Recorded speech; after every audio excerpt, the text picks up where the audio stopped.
cáncer, después han ido, reumatología usa mucho, ¿no? Hematología también usa mucho.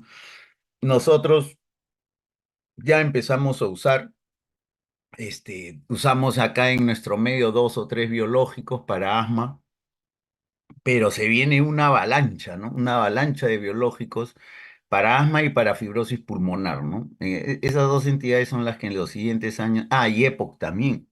EPOC también. Quizás porque son enfermedades, en el caso del asma se controla, ¿no? Y no necesariamente es evolutiva, pero en caso de EPOC y fibrosis pulmonar son enfermedades evolutivas. Cualquiera sea el tratamiento, la enfermedad va a seguir avanzando, ¿no? Ah, bueno, vamos a esperar unos minutos más unos 5 minutos para empezar. Si alguien quiere antes preguntar algo, me lo preguntan, ¿no? No sé. Aprovechando unos minutos del tiempo, ¿no?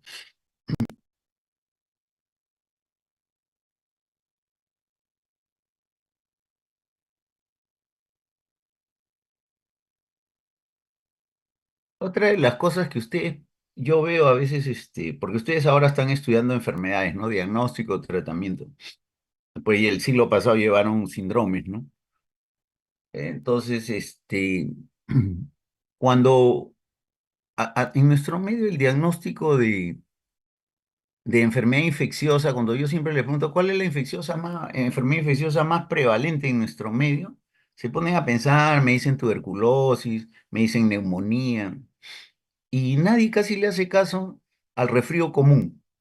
El resfrío común es la enfermedad infecciosa más prevalente, ¿no? Para el aparato respiratorio. ¿Quién no se ha resfriado, no? Y todos son virus, ¿no? Todos son virus. O sea, ahí no van a dar antibiótico, ahí no van a dar corticoides, y sin embargo se da, ¿no? Lamentablemente uno ve a un paciente con un resfrío 2, 3 días, está que vuela de fiebre y el médico, todos se desesperan y antibiótico y corticoides, ¿no? No, no, es viral, o sea, el organismo solo lo va a eliminar. No tenemos antivirales así de uso masivo nosotros. Podrá haber antivirales para algunos estudios de investigación, pero no tenemos para disponer así en la farmacia, comprar antivirales, no hay. Entonces, la enfermedad más prevalente es el resfrío común. Y este resfrío común que es causado por virus tiene mucha interrelación con asma, porque ahora vamos a ver, uno de los desencadenantes de asma, ¿no? El paciente se resfría, elimina el virus, su sistema inmunológico lo elimina entre 5 o 6 días, elimina el virus, pero se queda con el asma como 2, 3 meses, ¿no? Totalmente con todas las molestias del asma. Y a veces no solo va eso, sino como el asma va asociado muchas veces con rinitis alérgica, se queda con las molestias de la rinitis alérgica también. Entonces hay pacientes que vienen y que dicen, doctor, yo me resfrío y el resfrío me dura 2 meses. No, no, no es que el resfrío le dure 2 meses, ¿no? Sino que la infección viral del resfrío le ha desencadenado, ¿no? Que se empeore tanto la rinitis alérgica como el asma, ¿no? A través de una serie de mediadores inflamatorios, ¿no?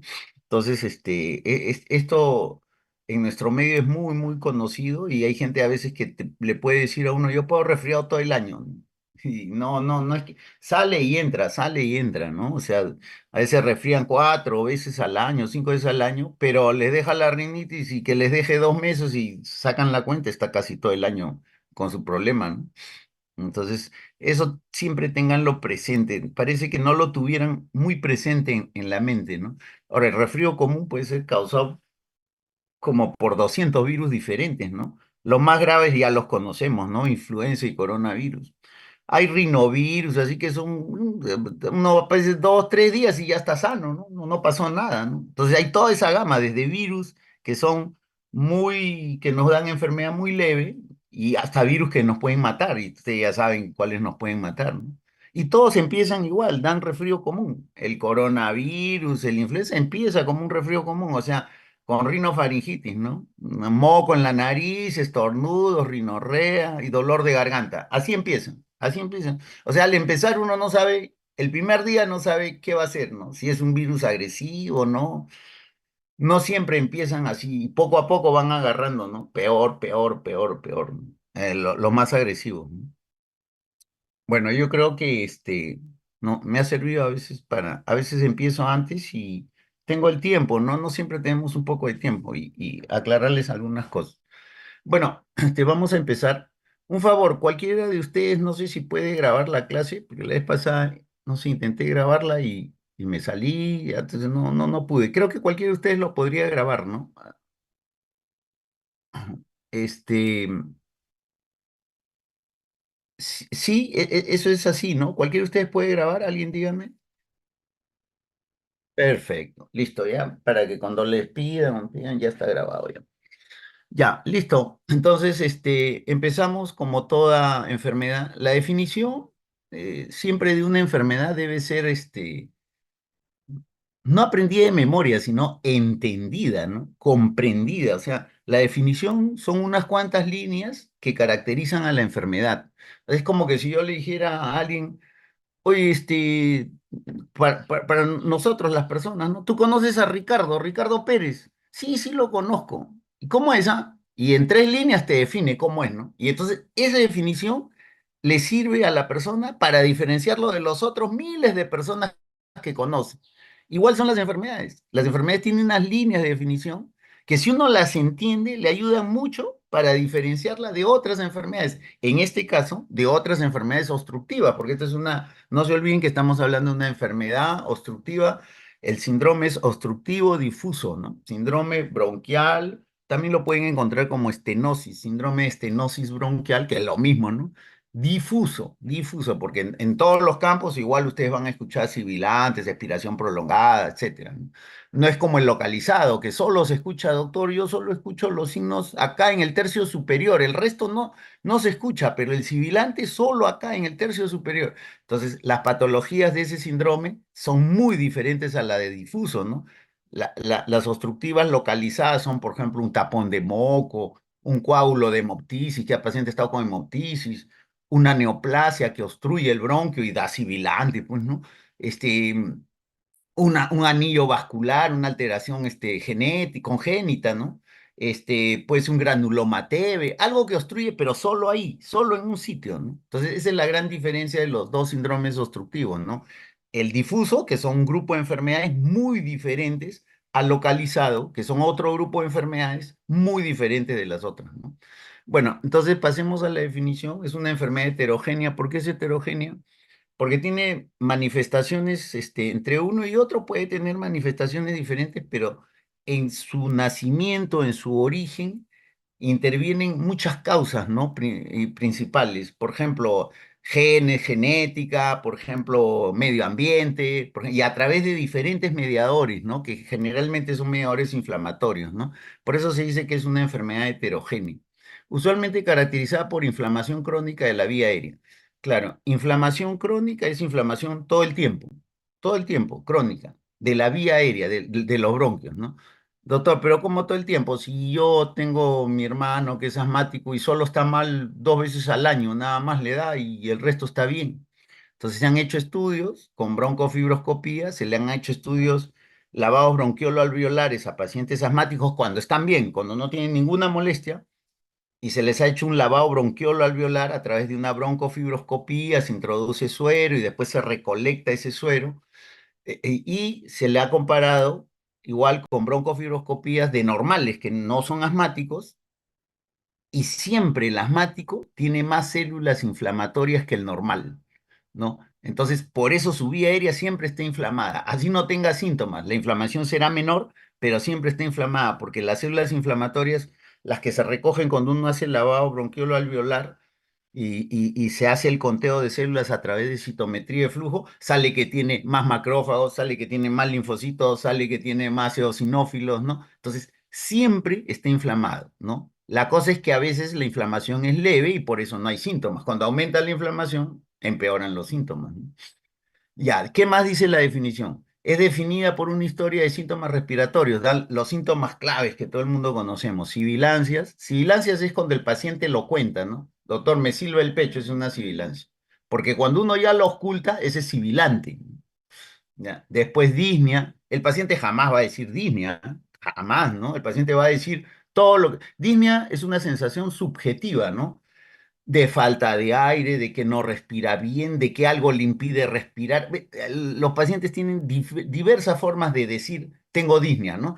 Algo me aprieta acá, eso es disnea. Uno lo interpreta y lo pone en la historia como disnea, ¿no? o presión torácica, que a veces simplemente no van a decir opresión torácica, sino me duele acá, me aprieta, o cierran el puño y lo acercan al pecho y dice, acá siento así, que entonces uno ya interpreta que le está apretando el pecho, no es una presión torácica. Bueno, la tos sí, eso es común para todos, que generalmente en asma, generalmente es con flema, ¿no? Y van a variar a través del tiempo, ¿no? En intensidad, o sea, puede ser que cuando yo tenía 15, 20 años, tenía mucho problema y después a los 40 me bajó o incluso me desapareció. Por eso hice varía a través del tiempo.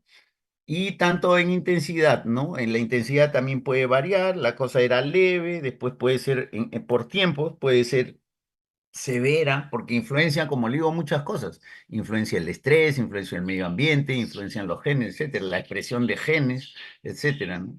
Entonces, estos síntomas van acompañados de una limitación variable al flujo aéreo expiratorio. O sea, el aire, el flujo de aire por los bronquios, si estos se cierran, no va a pasar, pues hay una obstrucción o una limitación al flujo aéreo, ¿no? Sobre todo expiratorio. ¿Por qué expiratorio?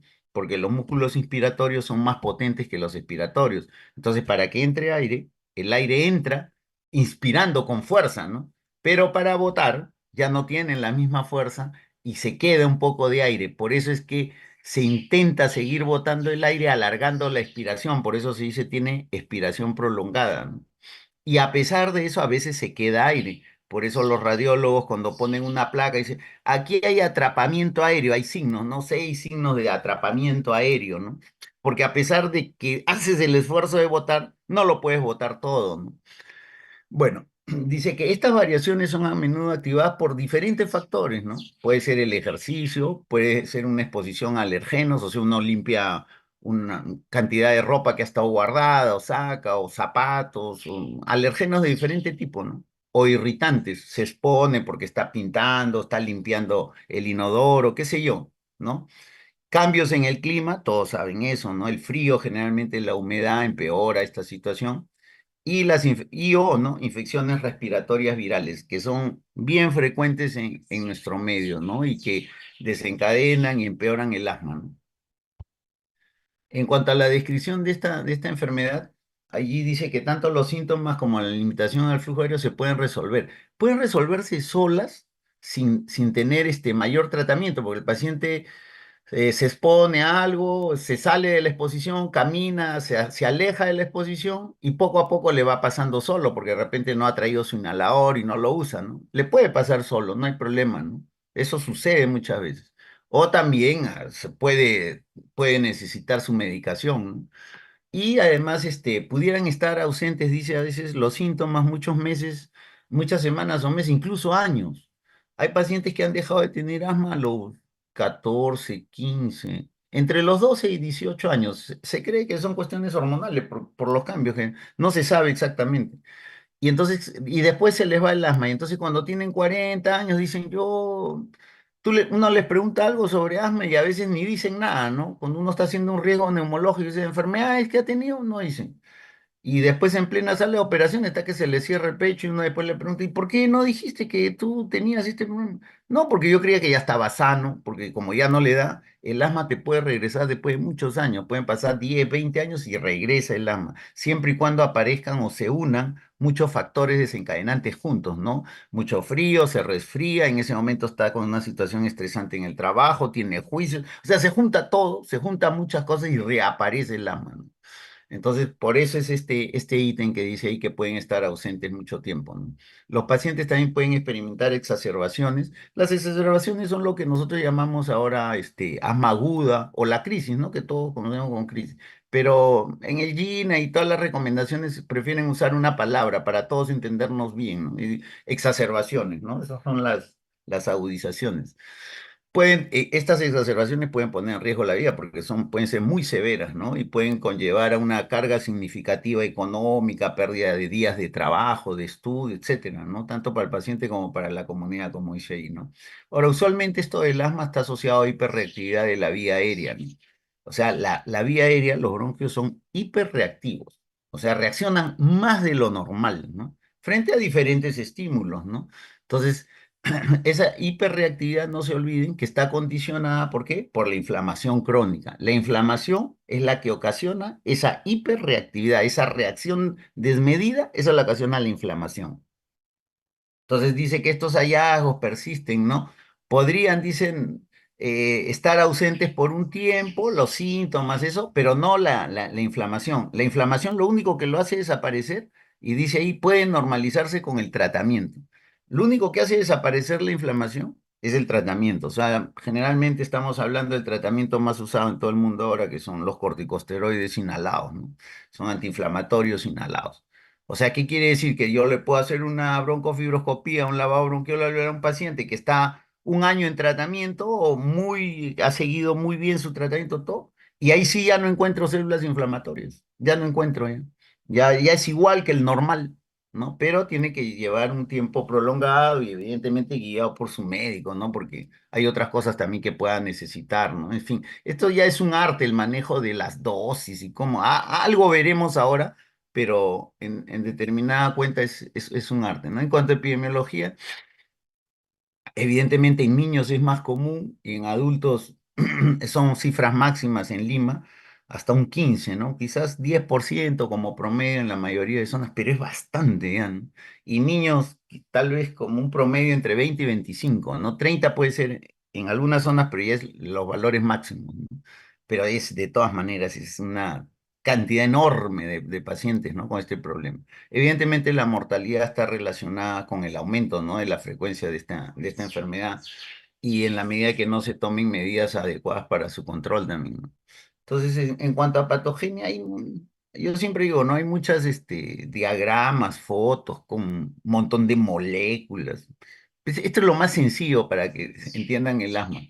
Todo nace de la inflamación que está ahí, la inflamación central, que la tenemos acá, central, ¿no? Y entonces, desde allí, de esa inflamación les he dicho que ocasiona la hiperreactividad de la vía aérea, y esta hiperreactividad hace que el bronquio se cierre y que produzca moco. Ese moco lo cierra más también todavía. Entonces, al cerrarse el tubo por donde pasa el aire, obviamente va a limitar el pasaje del aire por ese tubo, por eso dice limitación al flujo aéreo.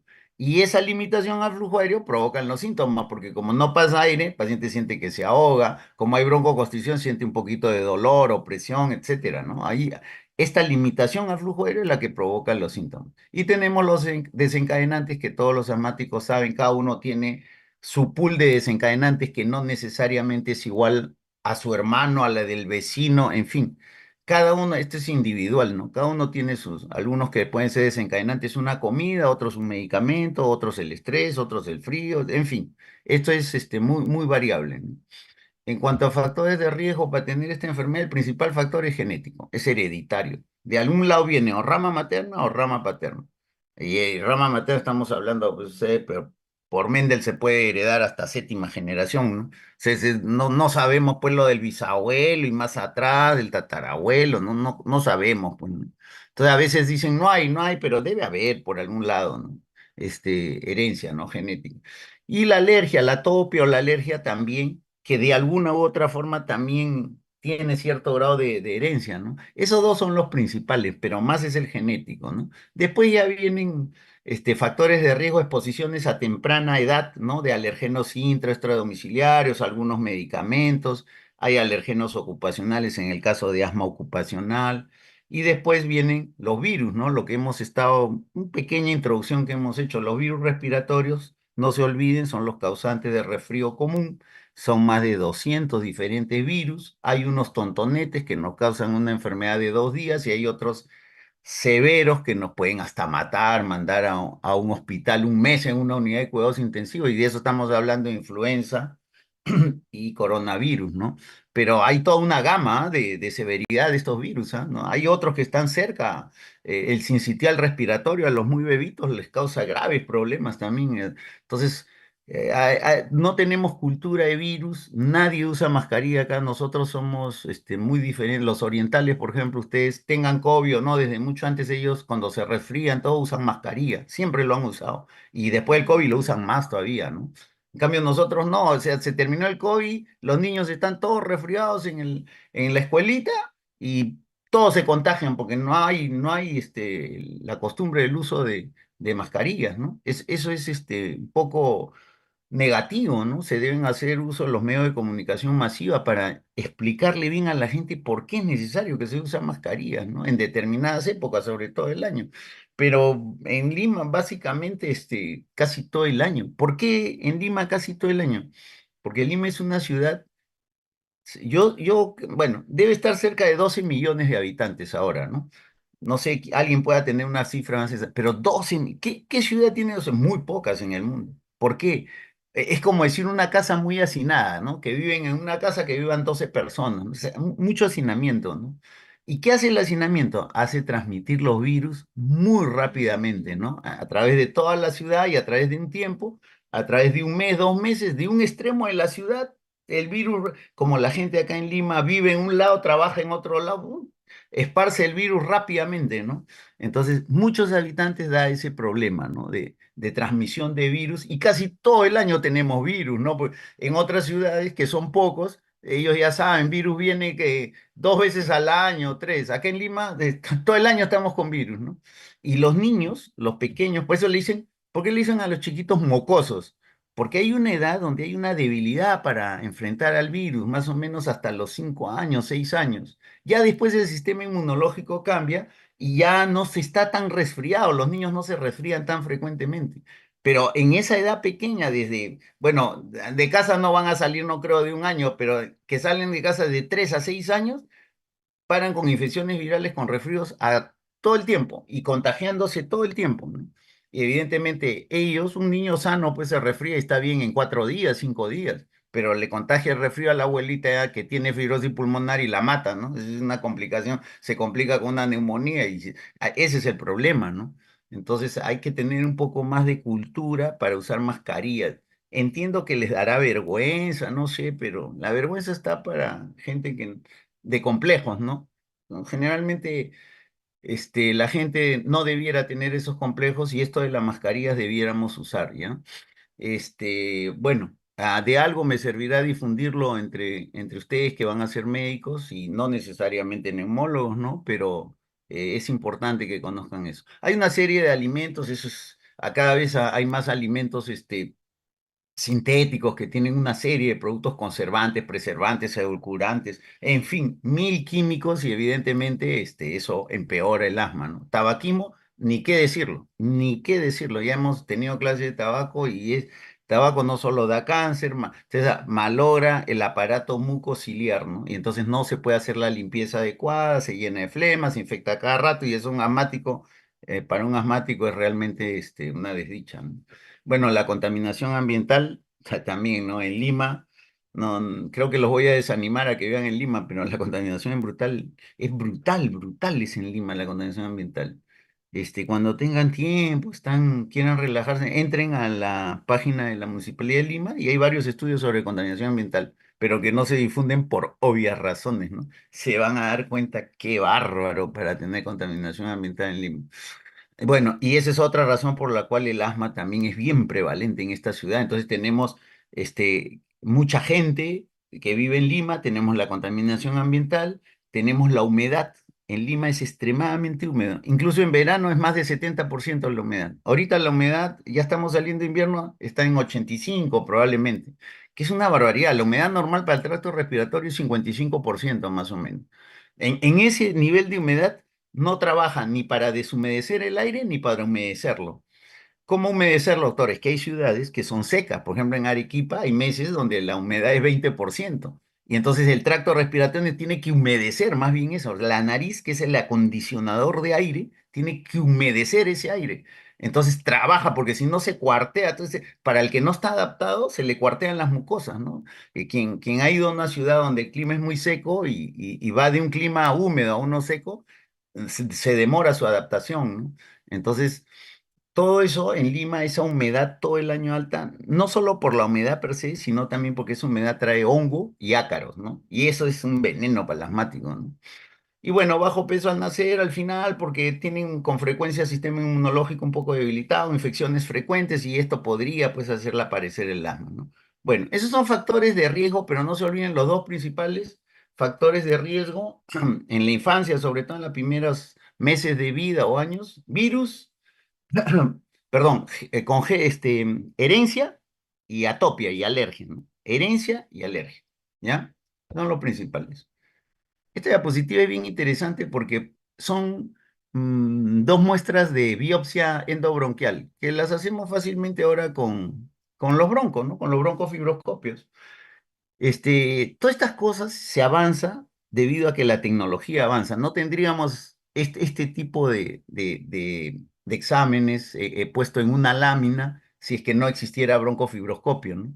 En la medida que avanza la ciencia, avanzan todos nuestros conocimientos y dan a luz muchas cosas, ¿no? Si en los años, inicio de 900 en Lima, todo el que tosía o tenía hemoptisis, pum, TB, le metían tratamiento. ¿Cuántos serían cáncer? ¿Cuántos serían, hongos? ¿Cuántos serían, parásitos?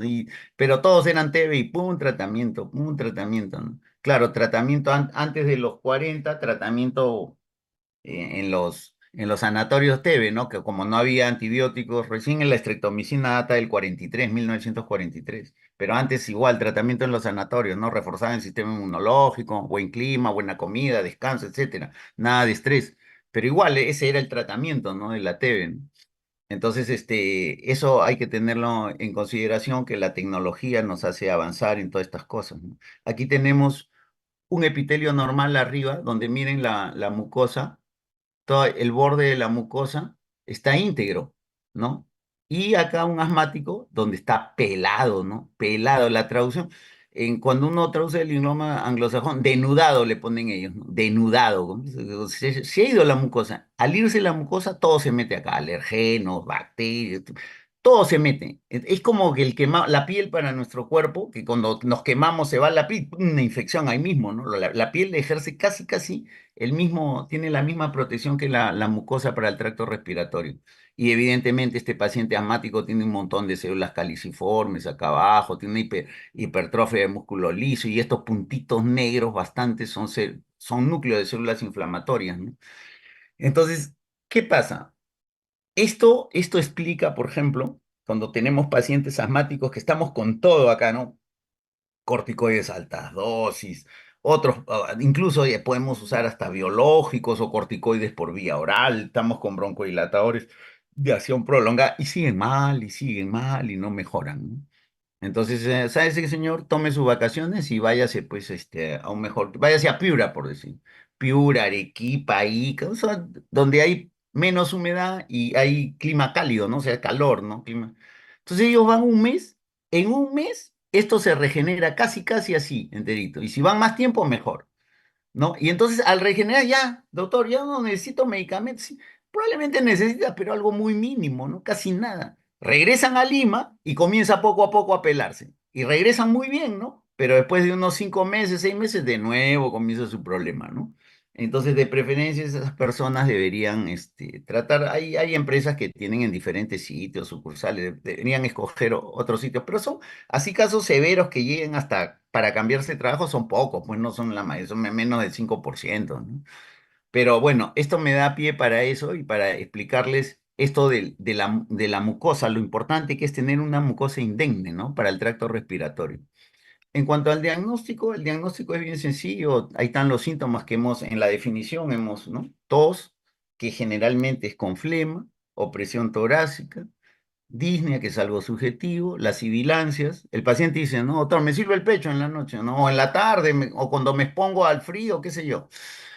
¿Y por qué dice que son predominantemente en la noche? Los que son asmáticos y me están escuchando, que ahorita ya debe de haber más, en 100 personas, por lo menos en Lima, debe haber por lo menos unos 3 asmáticos, ¿no?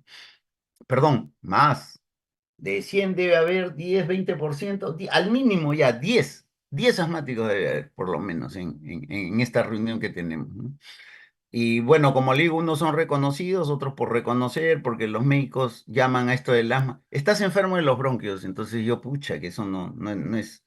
Bronquios no es ninguna enfermedad, por último es una estructura anatómica, ¿no? Pero así dicen los médicos, ¿no? Generalmente médicos generales, ¿no? Ya es bien raro que un médico, que un neumólogo utilice esa expresión, ¿no? Pero en fin, ¿por qué más en la noche? Sabrán los asmáticos más en la noche, porque en la noche hay varias razones. Una de las principales ritmos circadianos, es un ritmo de cerca de un día, ¿no? Circadiano, es un ritmo de cerca de un día que tiene que ver con que las funciones de diferentes tractos, sistemas de nuestro cuerpo, no todo el día funcionan parejo, tienen horas que funcionan mejor y horas que baja su función, ¿no? De menor función.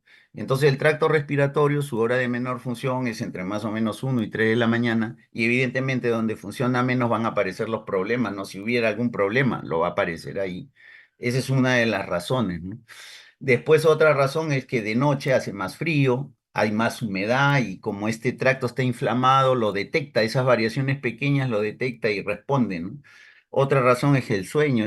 Hay muchos sueños que nos generan estrés, ¿no? Aunque parezca mentira, porque la noche, mucha gente cuando se despierta dice, yo no sueño, sí sueña, pero una función del mismo sueño per se es que te borra el sueño, o sea, tú no te acuerdas que has soñado. Y si algo te acuerdas, a los pocos minutos ya no te acuerdas, porque así rápido es un mecanismo como defensa del sueño. El sueño, su función es eh, tratar de reconocer al inconsciente, ¿no? El inconsciente, desde Freud, se estudia de dos formas.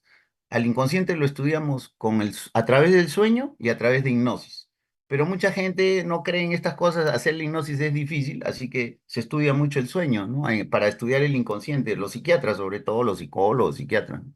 Entonces, en el inconsciente hay una serie de situaciones. El inconsciente es como, yo siempre digo esto, ¿no? El inconsciente es como un tacho donde metemos toda la cochinada de nuestra vida para que no nos moleste, ¿no? No queremos saber de todo eso. Lo metemos ahí y lo tenemos bien tapado, ¿no? Ya hasta ahí no nos molesta, ni nos acordamos de eso, ¿no? Para seguir viviendo, pues, tranquilos, ¿no? Pero en el sueño sale pues, el inconsciente, sobre todo si el tacho está muy lleno, ¿no? Comienza a salir, ¿no? Y entonces en el inconsciente hay muchas situaciones, muchas de ellas. ¿Por qué lo ponemos en un tacho? Porque nos estresan, pues probablemente, ¿no? Y cuando salen, muchos sueños son estresantes, a veces incluso llegan hasta pesadillas, ¿no? Pero en fin, esa es una de las situaciones por qué de noche, también, claro, yo entiendo, el paciente se despierta a las 3 de la mañana, agitado, y lo primero que busca es su inhalador, ¿no? No va a decir, a ver, ¿qué he estado soñando? No, nadie, pues, ¿no? Sí, ni loco, ¿no? Y claro, si se hacen esa pregunta, un porcentaje podría recordar el sueño, pero otros no, porque se borra. Es una de las funciones del sueño es que se borra. Bueno, esas son causas más o menos por qué más es en la noche, ¿no? Ahora, el diagnóstico es estos síntomas que están ahí, con todo lo que estamos hablando, ¿no? Con la parte genética, con la herencia, con todo lo que estamos hablando, ¿no? Más hay que demostrar que la vía aérea esté obstruida. ¿Cómo lo demostramos? Con una espirometría que está ahí. Ustedes han llevado el siglo pasado espirometría y si no, ahora deben estar mirando probablemente en la práctica alguno de estos test. ¿Cómo determina una espirometría que hay patrón obstructivo? Cuando el BF1 entre la capacidad vital forzada, lo que le llaman los franceses, relación de Tifenot, cuando esa relación es menos de 70%, ¿no?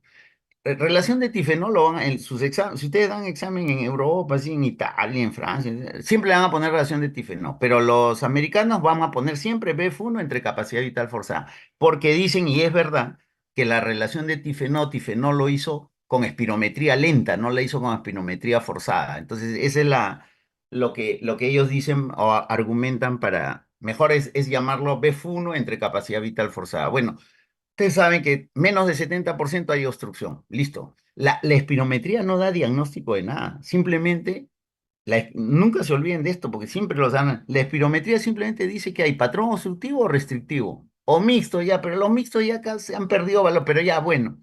Y nada más, ¿ah? Necesitamos los síntomas, los antecedentes, o sea, necesitamos de la historia clínica para decir que ese patrón obstructivo puede ser asma, puede ser EPOC, en fin, ¿no? Entonces, no se olviden, la espirometría solo da patrón obstructivo, patrón restrictivo y mixto. Y nada más. No hace diagnóstico de ninguna enfermedad. Diagnóstico es la historia clínica.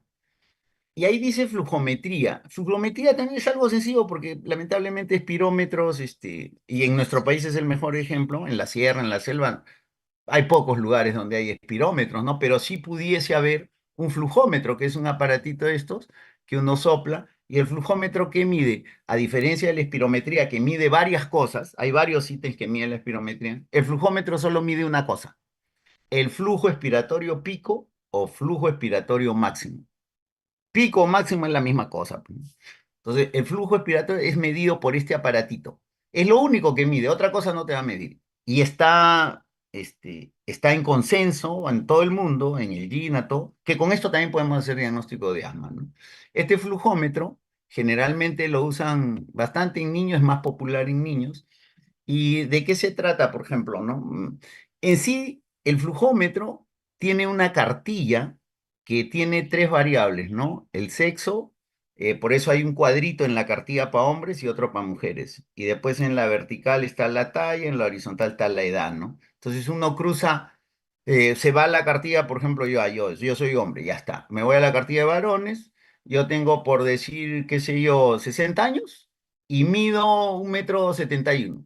Ya está. Entonces cruzo los dos y me va a salir un valor ahí en la tablilla. Ese es mi valor, como que si fuera mi 100% en el flujo expiratorio pico, ¿no? Por decir que salga 300 de flujo expiratorio pico. Ya está. Se sopla 3 veces y se escoge el mejor valor de las 3 veces, ¿no? Entonces escoge uno nomás, pero se sopla, la técnica dice que hay que hacerlo 3 veces y se coge el mejor valor.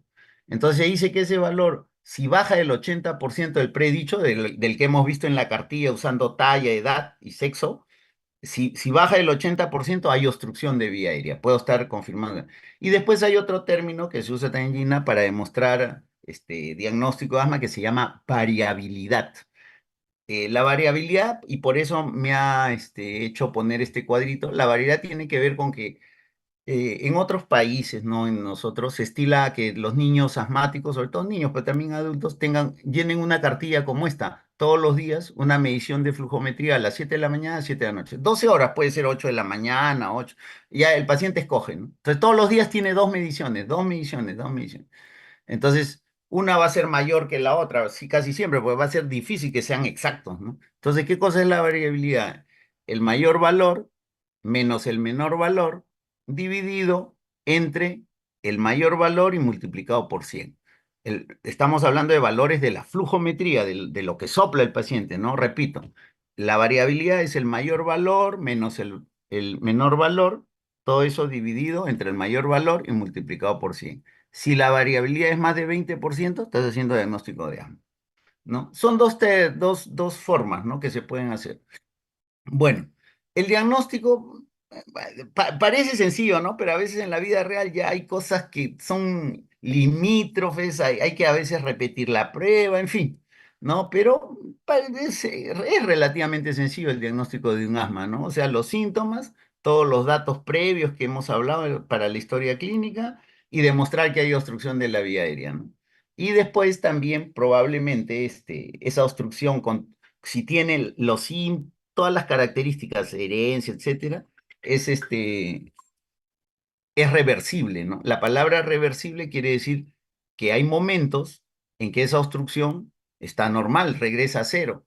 Por decir, a ver, yo estoy jugando, soy asmático, estoy jugando pelota en verano, 2 horas en pleno calor, termino y ¡pum!, me empujo 2 cremoladas al polo, ya está. Y soy asmático y a los 15 minutos estoy que me muero, me ahogo, ¿no? Y me voy a la emergencia, evidentemente comprueban que estoy hasta las patas y me nebuliza, salgo 10 horas después, normal, ya no está obstruido, es reversible.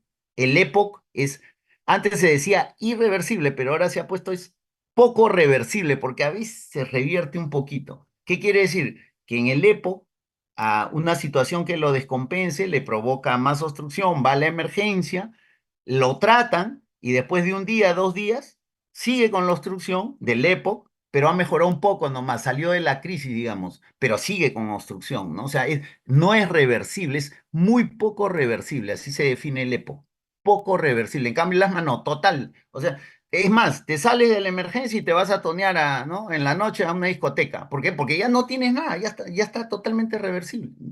Entonces, no se olviden de ese dato para diferenciarlo de EPOC. En la clasificación del asma, hay varias clasificaciones del asma.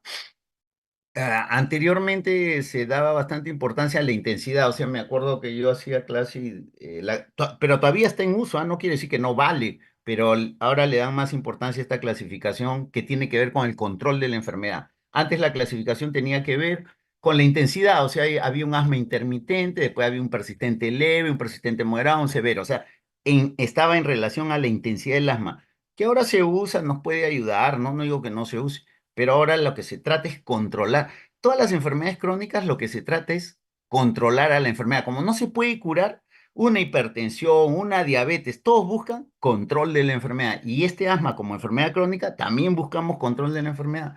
Entonces, bueno, se reunieron los genios de esto, que no solo tiene que ver genios, tiene que ver otra cosa también, el dinero y muchas transnacionales influyen en esto, ustedes ya saben eso. Y dijeron que había que haber una clasificación en base al control. Por lo tanto, había que tener, el asma se clasifica ahora, o se propugna, ¿no? Que la clasificación sea a través de la severidad de si está controlado o no está controlado, ¿no? Entonces tenemos, disculpen, esto está en inglés, pero creo que fácilmente se entiende, si no yo los voy a leer. Tenemos un asma que está bien controlado, que es lo que se desea. Tenemos uno que está parcialmente controlado y uno que está no controlado. Bien sencilla la clasificación, ¿no? Desde el punto de vista de control de la enfermedad. El otro que les he dicho desde el punto de vista de intensidad de los síntomas, ¿ya? No lo olviden. Entonces, lo que se desea es un asma bien. ¿Por qué se desea un asma? Porque un paciente con un asma bien controlado, así, les digo así, puede ser tranquilamente campeón olímpico del deporte que le agrada. Cada 4 años en las Olimpiadas fíjense, pregunten, entren en las redes y muchos de los que ganan medalla, no de los que participan, de los medallistas, muchos son asmáticos y están controlados y tienen varios años de control de su enfermedad.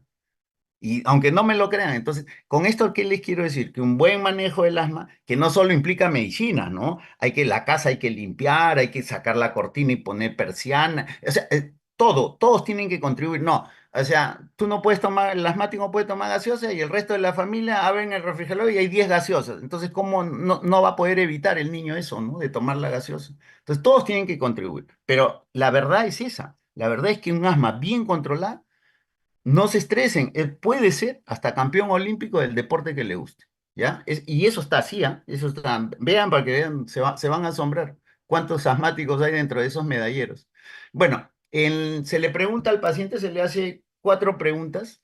Si se le pregunta si en las últimas 4 semanas ha tenido síntomas durante el día, ¿no? Que sean más de síntomas de asma, me refiero, no estamos hablando de eso. Síntomas de asma, o sea, tos, sibilancia, etcétera, más de 2 veces por semana, ¿no? Esa es la primera pregunta. Si dice sí, ustedes marcan yes, si dice no, no, pues no.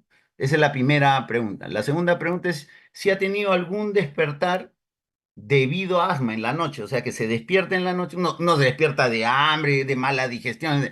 La pregunta es si se despierta por culpa del asma, o sea, por broncoespasmo, ¿no? Entonces marca sí o no, listo. Si ha necesitado usar un aliviador, un calmante, ¿no? Todos sabemos que ese es el salbutamol, un beta agonista de acción corta, más de 2 veces a la semana. Si es sí, si es no. Listo, se marca ahí. Y si el asma le produce alguna limitación en su actividad diaria, ¿no? Marcará sí o no. Esto uno siempre pregunta en las últimas 4 semanas, no hace 10 años, no hace 5 años, sino en las últimas 4 semanas. Entonces, bien controlado, es sin nada marcado sí, sino todo no. Está bien controlado, el asma no le ocasiona problemas. Parcialmente controlado, se ha marcado 1 o 2 de estos ítems, y no controlado, se ha marcado 3 o 4 de estos ítems. A esto hay que agregarle, si es que se le hace función pulmonar, que el asma bien controlado tiene función pulmonar normal, y el asma parcialmente controlado y el no controlado, función pulmonar anormal. Y ahí está la clasificación del asma, bien sencilla. No hay que desesperarse mucho. Aquí sí viene un concepto que de repente la palabra fenotipo no es muy común, pero muchos le hemos usado en otros aspectos de la medicina. Se ha intentado hace tiempo agrupar a los pacientes con asma, agruparlos de acuerdo a determinadas características de su enfermedad. Por decir, si son alérgicos, lo agrupo entre alérgicos. Si son gordos, lo agrupo entre los gordos. Si empezó su asma en la niñez, del grupo de niños. Si empezó tardío, asma de inicio tardío. Así por sus características de la enfermedad, ¿no? Entonces, esos fenotipos de asma, hace unos 15 o 20 años, eran estos que les voy a poner. Aquí hay una introducción a lo que cosa es fenotipo, ¿no? Etcétera. Eh, pero básicamente, los fenotipos de asma se dividieron. El más común asma, por ejemplo, en Lima y en muchos sitios, es el asma alérgica, el asma de tipo alérgico, ¿no? Entonces es el más fácilmente reconocido, ¿no? Se inicia en la infancia generalmente, tiene una historia de enfermedad alérgica, tanto familiar como personal. Puede ser problemas de piel, eczema, alergias de piel, atopia de piel, rinitis. La rinitis alérgica va muy asociada a asma. Miren, la rinitis alérgica la maneja generalmente el otorrino, pero nosotros también manejamos bastante rinitis alérgica porque es un símil de asma la rinitis alérgica. Lo que pasa en los mecanismos fisiopatológicos en el bronquio, casi exactamente pasan en la nariz. Y tanto es así que un controlador de enfermedad, un esteroide, por ejemplo, que se usa para controlar el asma, lo mismo se usa para controlar la rinitis alérgica. Entonces, hay sprays nasal que tienen fluticasona, hay spray nasal que tienen budesonida. Entonces, lo mismo, los mismos, ¿no? Porque los mecanismos fisiopatológicos son extremadamente similares. Entonces, hay estadísticas que dicen que en Lima, quien tiene rinitis alérgica, tiene una chance de un 70% de en algún momento de su vida hacer cuadros de asma o parecidos a asma. 70% es, pues, y es fácil sacar la rinitis alérgica porque cuando uno pregunta, ¿tienes asma? Todo el mundo dice no, porque parece que le está diciendo si tiene sida, no sé, nadie quiere tener asma. Pero si le dicen, en invierno, en tu casa, en invierno alguien se levanta estornudando, para moqueando, para con la nariz tapada, duerme con la boca abierta. Sí, es mi papá. Ese es el alérgico, ese es el que tiene de repente él no tiene asma, pero tiene rinitis, y es que le ha pasado la alergia al que es asmático, al hijo, digamos, ¿no? Entonces, más fácil es sacar una rinitis alérgica que un asma. Si usted sacó la rinitis, ya tiene un 70% de chance de que la consulta que le viene porque se ahoga, eso sea asma, ¿no? Bueno, este es el asma alérgica, el esputo general, se estudia el esputo, las células inflamatorias en esputo y generalmente hay muchos eosinófilos, ¿no? Revela inflamación eosinofílica en la vía aérea y tiene muy buena respuesta a esteroides generalmente, ¿no? Estas iniciales la van a ver en las exposiciones, son corticosteroides inhalados. C es córtico, es esteroides, corticosteroides inhalados. O sea, los corticoides inhalados, ¿no?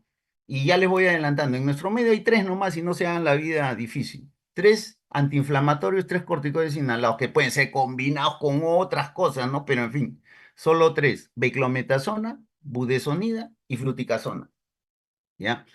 ¿Qué otros fenotipos de asmas? Obviamente, si hay un alérgico, va a haber un asma no alérgico, ¿no? Uno le pregunta por alergia y no encuentra casi, no está asociado a alergia, no ha tenido problemas de piel, nada, ¿no? Y su perfil de celularidad en el esputo podría predominar los neutrófilos, ¿no? En algunos casos predomina eosinófilos o podría contener algunas pocas células inflamatorias y se le dice que es pausigranulocítica, ¿no? Responden menos bien a corticosteroides inhalados, ¿no? No responden tan bien como los otros. Después hay un asma de inicio tardío. ¿Tardío por qué? Porque aparece a los 40, 45 años, ¿no?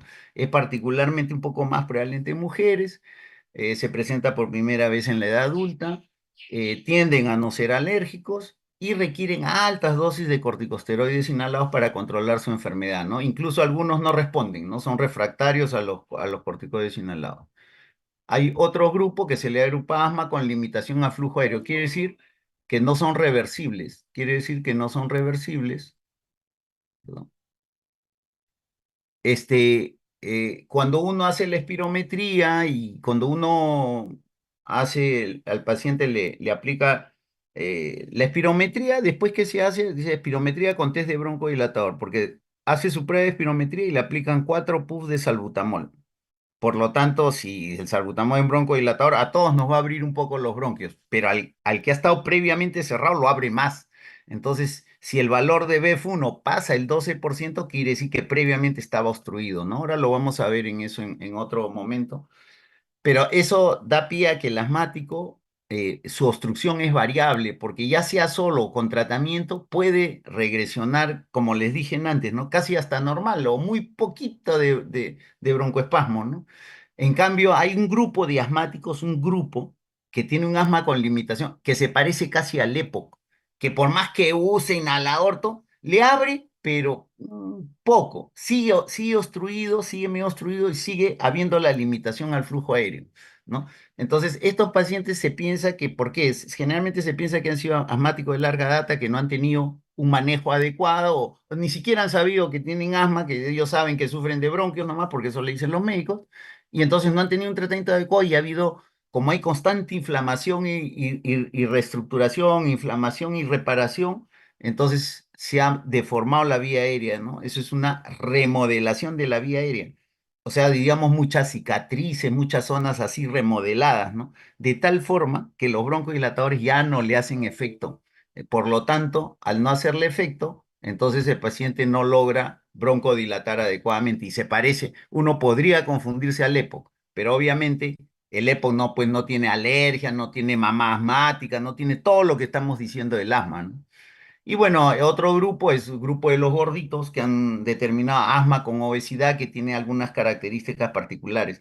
Entonces, eso hace unos, como le decía, unos 15 años para atrás, eran grupos, los fenotipos son, reconocen grupos con características similares de la expresión de la enfermedad, ¿no? Entonces agrupaban y trataban de acuerdo a eso a dar tratamiento, ¿no? Pero ahora que ha avanzado la ciencia, que ha avanzado la tecnología, ahora se estudian los mecanismos fisiopatológicos de la enfermedad, se estudian las moléculas que libera el eosinófilo, las moléculas que libera el neutrófilo, en fin, en base a todos esos estudios, ahora tenemos fenotipos.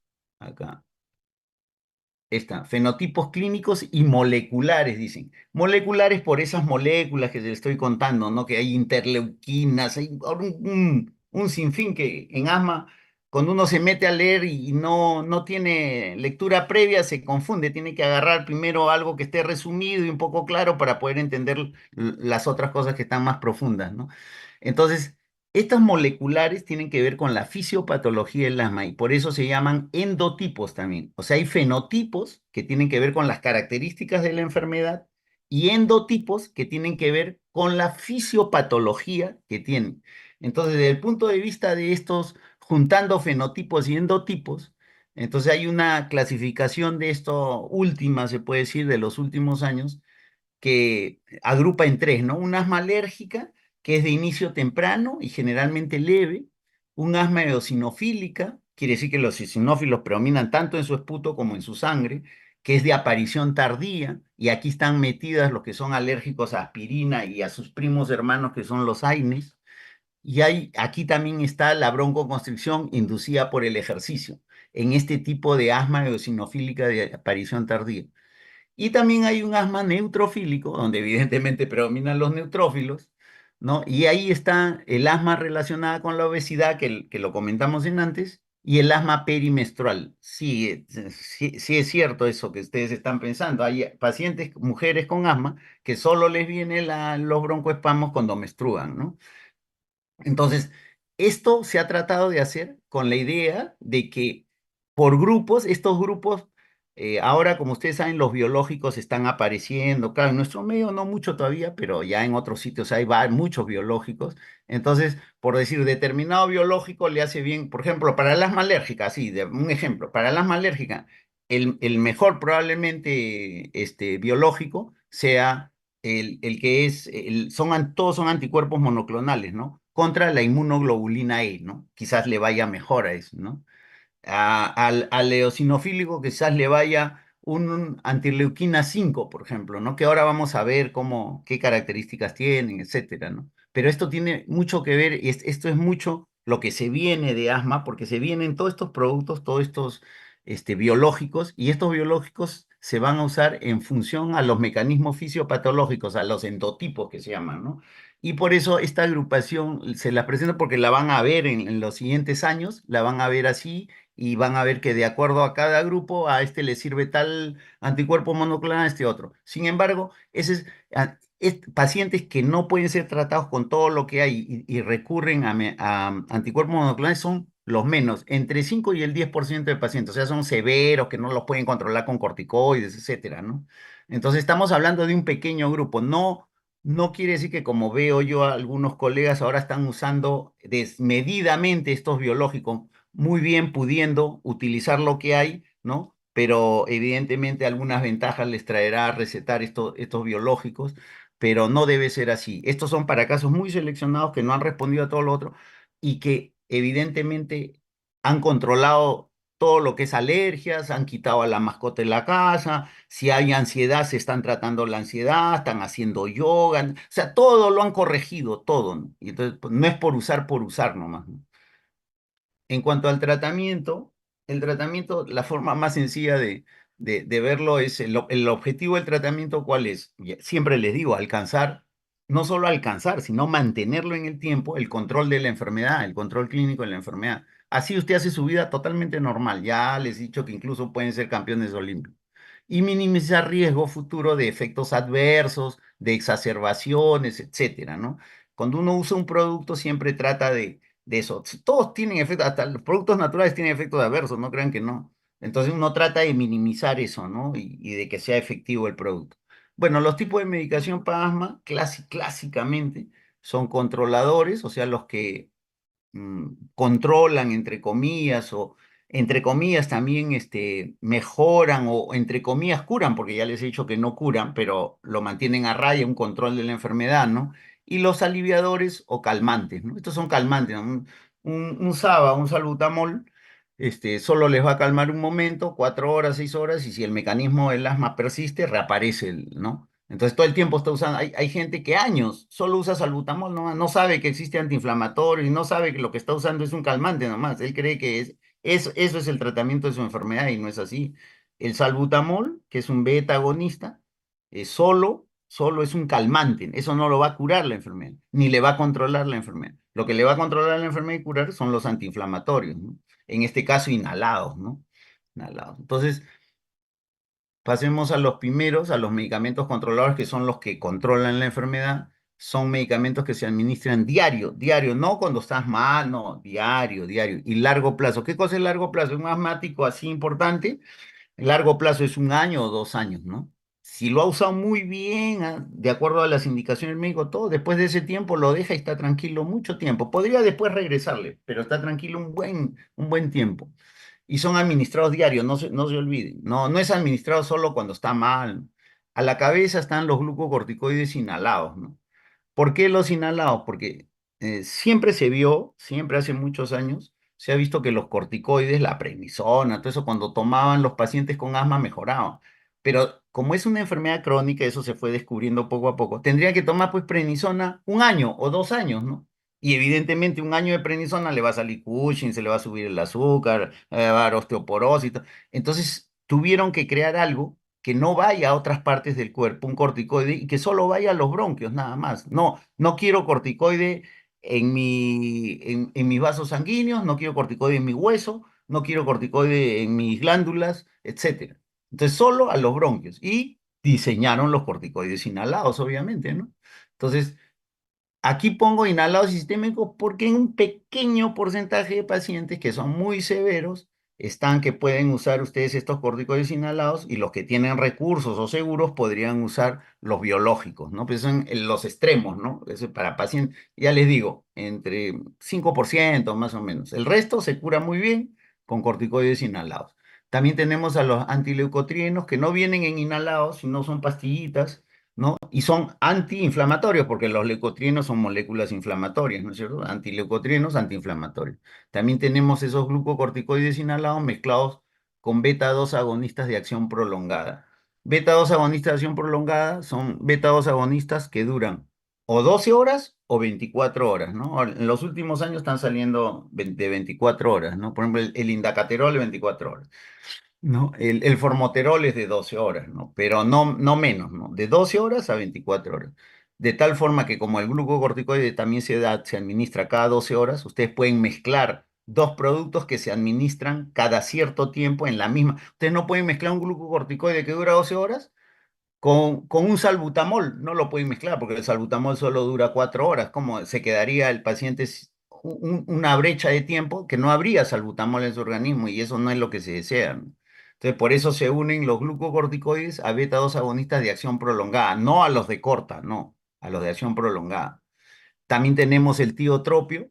Hay dos formas de abrir los bronquios. Sí, acuérdense siempre, esto hay dos formas. O le estimulas el simpático, y ahí están los beta agonistas, pues, que son del simpático, tanto acción corta larga, o bloqueas al parasimpático, ¿no? Al revés, o bloqueas al parasimpático, y ahí están los antimuscarínicos o anticolinérgicos, ¿no? Que también hay de acción corta y acción larga. Este tiotropio es un anticolinérgico de acción prolongada. También puede servir para controlar la enfermedad. Y al final les he puesto algunos de los biológicos, ¿no? Que es la anti-IgE, de la antiinterleuquina 5 el anticuerpo monoclonal contra el receptor de la interleuquina 5, no contra la misma interleuquina, sino contra el receptor. Así también hay contra el receptor de interleuquina 4, y hay un montón, pero en nuestro medio están llegando poco a poco, ¿no? O sea, afuera hay una fiesta de biológicos, ¿no? Evidentemente, pues los laboratorios ganan mucho dinero con estas cosas, tienen un alto valor, un alto costo, y claro, en nuestro medio los primeros que lo vamos a usar son los que tengan algún tipo de seguro, ¿no? Porque el seguro le va a costear. Después, cuando sean un poco más cómodos, ya podrá hacer acceso, la gente común y corriente podrá tener acceso a ellos, ¿no? Entonces, acá, esto yo lo he puesto porque eso es así, lo voy a leer textualmente también, ¿no? Los glucocorticoides inhalados son la medicación controladora más efectiva actualmente disponible. Esto es para todo el mundo. Incluso costo-beneficio, ¿ah? Incluso costo-beneficio en la medicación. O sea, haciendo un buen uso de estos glucocorticoides inhalados, la mayoría de pacientes, no el 100, pero probablemente el 90% va a ir bien, ¿no? Va a ir bien. Claro, algunos necesitarán unos corticoides más potentes, otros unos más débiles, pero van a ir bien, ¿no? Después tenemos los calmantes, los aliviadores nada más, que es el ejemplo típico, el salbutamol, es un beta agonista de acción corta, ¿no? Dice, son medicamentos usados en base a la necesidad. Uno le indica al paciente, solo vas a usar si se te cierra el pecho, si te viene el broncoespasmo, ¿no? Si el paciente te aprieta, te da tos, te silba el pecho, ahí uses. Si no, no. Un día lo puedes usar 3 veces y después de un mes no lo puedes usar nada, porque solo es en base a la necesidad y actúan rápidamente para revertir la broncoconstricción y aliviar los síntomas. Obviamente, el salbutamol empieza a actuar a los 2 minutos, estoy hablando inhalado, empieza a actuar, pero el efecto máximo es a los 15 minutos, ¿ya? Y duración es 4 horas. Son beta agonistas de acción corta, o sea, los SABA, ¿no? Que le conocen como SABA, son las iniciales en inglés, ¿no? Bueno, también hay aliviadores en los últimos años, los últimos 10 años, se ha propuesto que, al igual que el salbutamol, una opción, y según los que han propuesto que conviene más, es usar el formoterol, que es un broncodilatador de acción prolongada, que dura 12 horas, pero que actúa rápido, que empieza a actuar rápido, 5 minutos más o menos, empieza a actuar rápido. ¿Asociado a qué? A un corticosteroide inhalado. Ya esas iniciales ya ustedes la conocen, ¿no? Corticosteroide inhalado. A baja dosis, ¿no? Un poquito de corticosteroide. ¿Y por qué esta mezcla? ¿Cuál es el laboratorio que saca este producto? ¿Cómo lo vende, digamos, ¿no? Claro, si usa formoterol, te va a aliviar rápido, igual que el salbutamol casi, pero cada vez que uses eso vas a estar usando un antiinflamatorio, porque hay pacientes que se cansan de usar antiinflamatorio y lo dejan de usar, o lo usan solo cuando están mal. Entonces, cada vez que uses el formoterol, va a estar metido ahí el glucocorticoide y eso te va a hacer bien. Eso es lo que argumentan lo que han propuesto esto, que está propuesto en el GINA, por si acaso, lo han propuesto en el GINA y está propuesto también. Y después, aquí también está el beta 2 agonista de acción rápida, que es el salbutamol. Siempre fue el salbutamol el que sacaba del apuro, ¿no? Pero ahora le ha aparecido este producto. Debe ser por presión del laboratorio también. Y en parte tienen razón, en parte, ¿no? Hay otras que no, pero en fin. Tenemos esas dos. Ahora, Sabas, hay varios, ¿no? En nuestro medio solo hay salbutamol. Antes había fenoterol, por ejemplo, ¿no? Pero el fenoterol causaba mucha taquicardia y ya se ha sido retirado del mercado. También puede ser la terbutalina. Hay cualquier Saba. En otros sitios hay más Sabas, ¿no? Pero acá solo hay salbutamol. Más fácil no puede ser. Ahora, aquí están los tres glucocorticoides inhalados que les he dicho. Beclometasona, que es el que salió primero, es el efecto que se puede decir leve a moderado, para casos leves moderados. La budesonida, poco más potente, y el más potente de los tres, la fluticasona, ¿no? Y han ido saliendo así en el tiempo, ¿no? También. Y aquí tenemos lo que son considerados dosis bajas, esto sí se lo tendrán que aprender de memoria. Dosis baja, dosis media y dosis altas. Todas estas dosis están en mcg, en microgramos. ¿Ya? Entonces, ahí tienen las dosis para beclo, ahí tienen la dosis para budesonida y para fluticasona.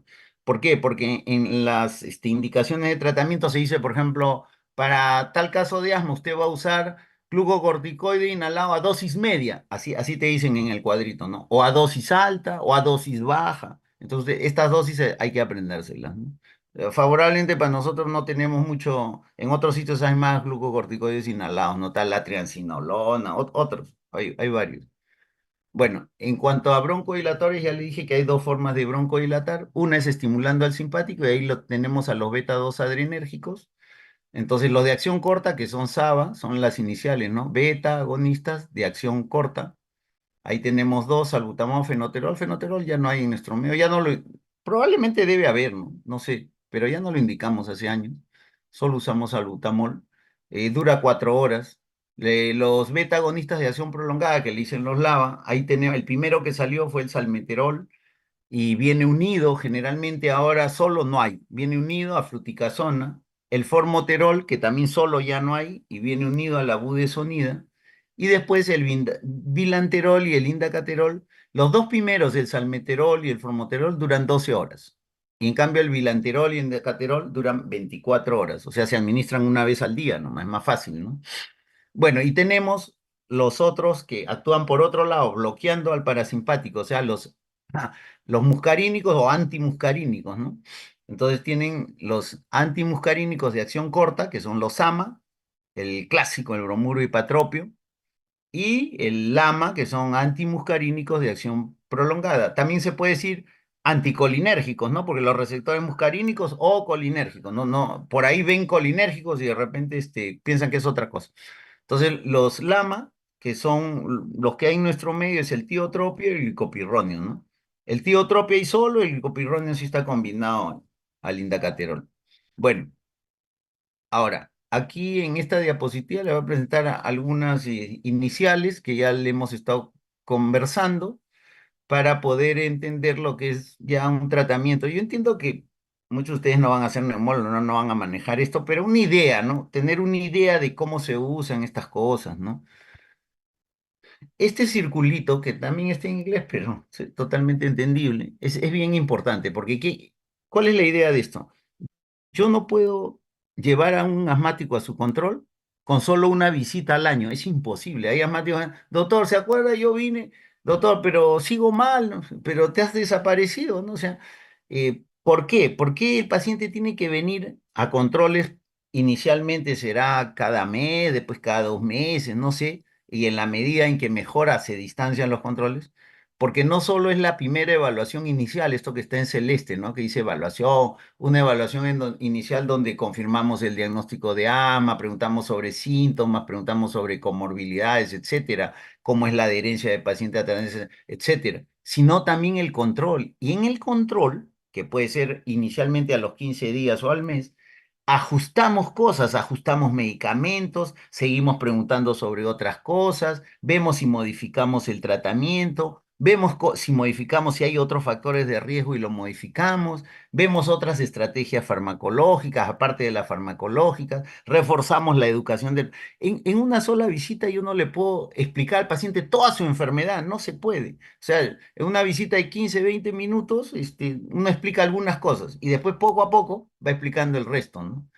Y después que hemos hecho los ajustes, tenemos que evaluar esos ajustes que hemos hecho, ¿no es cierto? Tenemos que evaluar la respuesta, una respuesta, la que ha habido. Entonces, evaluamos los síntomas, evaluamos cómo han sido las exacerbaciones después de un tiempo, evaluamos los efectos adversos, etcétera. Entonces, si no hay este circulito, es bien difícil que yo pueda controlar o sanar a un paciente con una o dos visitas al año. Eso es imposible, ¿no? Por eso este circulito parece ahí está en el gene, aparece cualquier cosa, pero este es importantísimo, ¿no?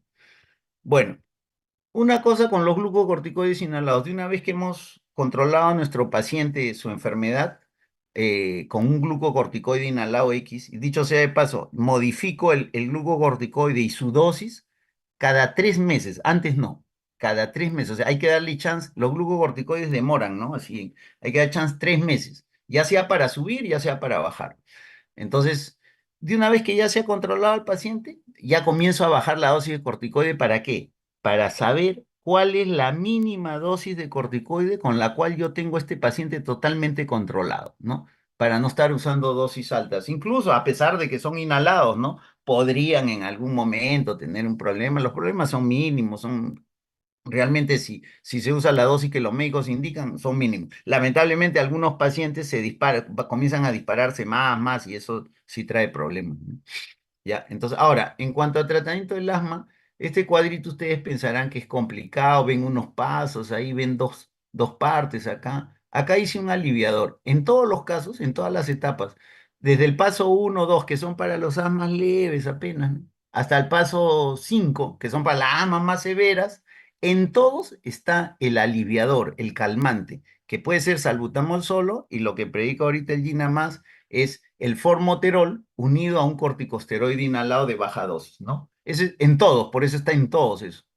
Ahora, ¿cómo es esto de los pasos? ¿A quién le voy a quién lo considero paso uno? Bueno, esta parte del diagrama es interesante porque aquí el paso uno, en la parte alta, paso uno, dos, dice, ahí, bueno, está en inglés, pero bueno, ahí dice, los síntomas de asma que presenta el paciente los presenta menos de 4 a 5 días por semana, o sea, 3 días, menos de 4 es 3, ¿no? 1, 2, 3 días, si solo hay esos síntomas de asma 3 días a la semana y no hay otro problema, puedo usar el paso uno, dos. ¿En qué consiste? En dar el formoterol unido al corticosteroide inhalado. Dicho sea de paso, creo que hay un solo producto, un laboratorio que lo tiene así junto, ¿no? Y bueno, ellos han hecho presión para usar esto de acá. Es muy buen producto, pero es caro, es caro. El salbutamol es mucho más. Un salbutamol en la farmacia del hospital cuesta 8 soles. Este producto no hay genérico y en las farmacias puede costarle 150 soles, ¿no? Esta combinación que está acá a cada rato que se dice formoterol, corticosteroides inhalados. ¿No? Entonces, la recomendación es usar esto en base a la necesidad, o sea, solo cuando se le cierra el pecho, nada más. A este paciente que presenta síntomas de asma de 3 días menos a la semana. Ya si el paciente presenta síntomas más días que eso, o sea, 4, 5 o todos los días de la semana, o tiene algún despertar nocturno por culpa del asma, puede ser uno o más, ¿no? A la semana, ¿no? En una semana, ¿no? Uno o más.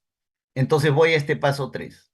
Este paso 3 que dice que use el formoterol unido al corticoide de baja dosis, pero ya no a demanda, ya no a necesidad, sino todos los días. Eso es mantenimiento, todos los días. Por un año, probablemente 6 meses, un año, 2 años, ya, eso depende de cada paciente. Aquí en este paso 3 la función pulmonar está normal. En ese paso 3 la función pulmonar está. El paso 4 Paquín, es para lo mismo del paso 3, o sea que tienen síntomas de asma casi a diario, ¿no? Que se despiertan una o más veces a la semana en la noche por culpa del asma, pero además tienen función pulmonar disminuida. Ese es el paso 4. ¿Y qué te dicen ahí? Que uses el formoterol, pero unido a un corticosteroide, pero ya no a dosis bajas, sino a dosis medias, ¿no? Dosis medias. ¿Cuáles dosis medias? Ya le puse el cuadrito ahí de las dosis bajas, ¿no? Y el paso 5, evidentemente, si el paciente no mejora, etcétera, etcétera, entonces se puede adicionar a este glucocorticoide, se puede adicionar un LAMA. ¿Qué es un LAMA? Un antimuscarínico de acción prolongada, ¿no? ¿Qué más puedes hacer? Puedes a través de los fenotipos tratar de usar alguno de los biológicos, podría, ahí en este paso está reservado, y también puedes considerar usar este formoterol unido a un corticosteroide, pero a altas dosis, pero inhalado, ¿ah? No oral, inhalado.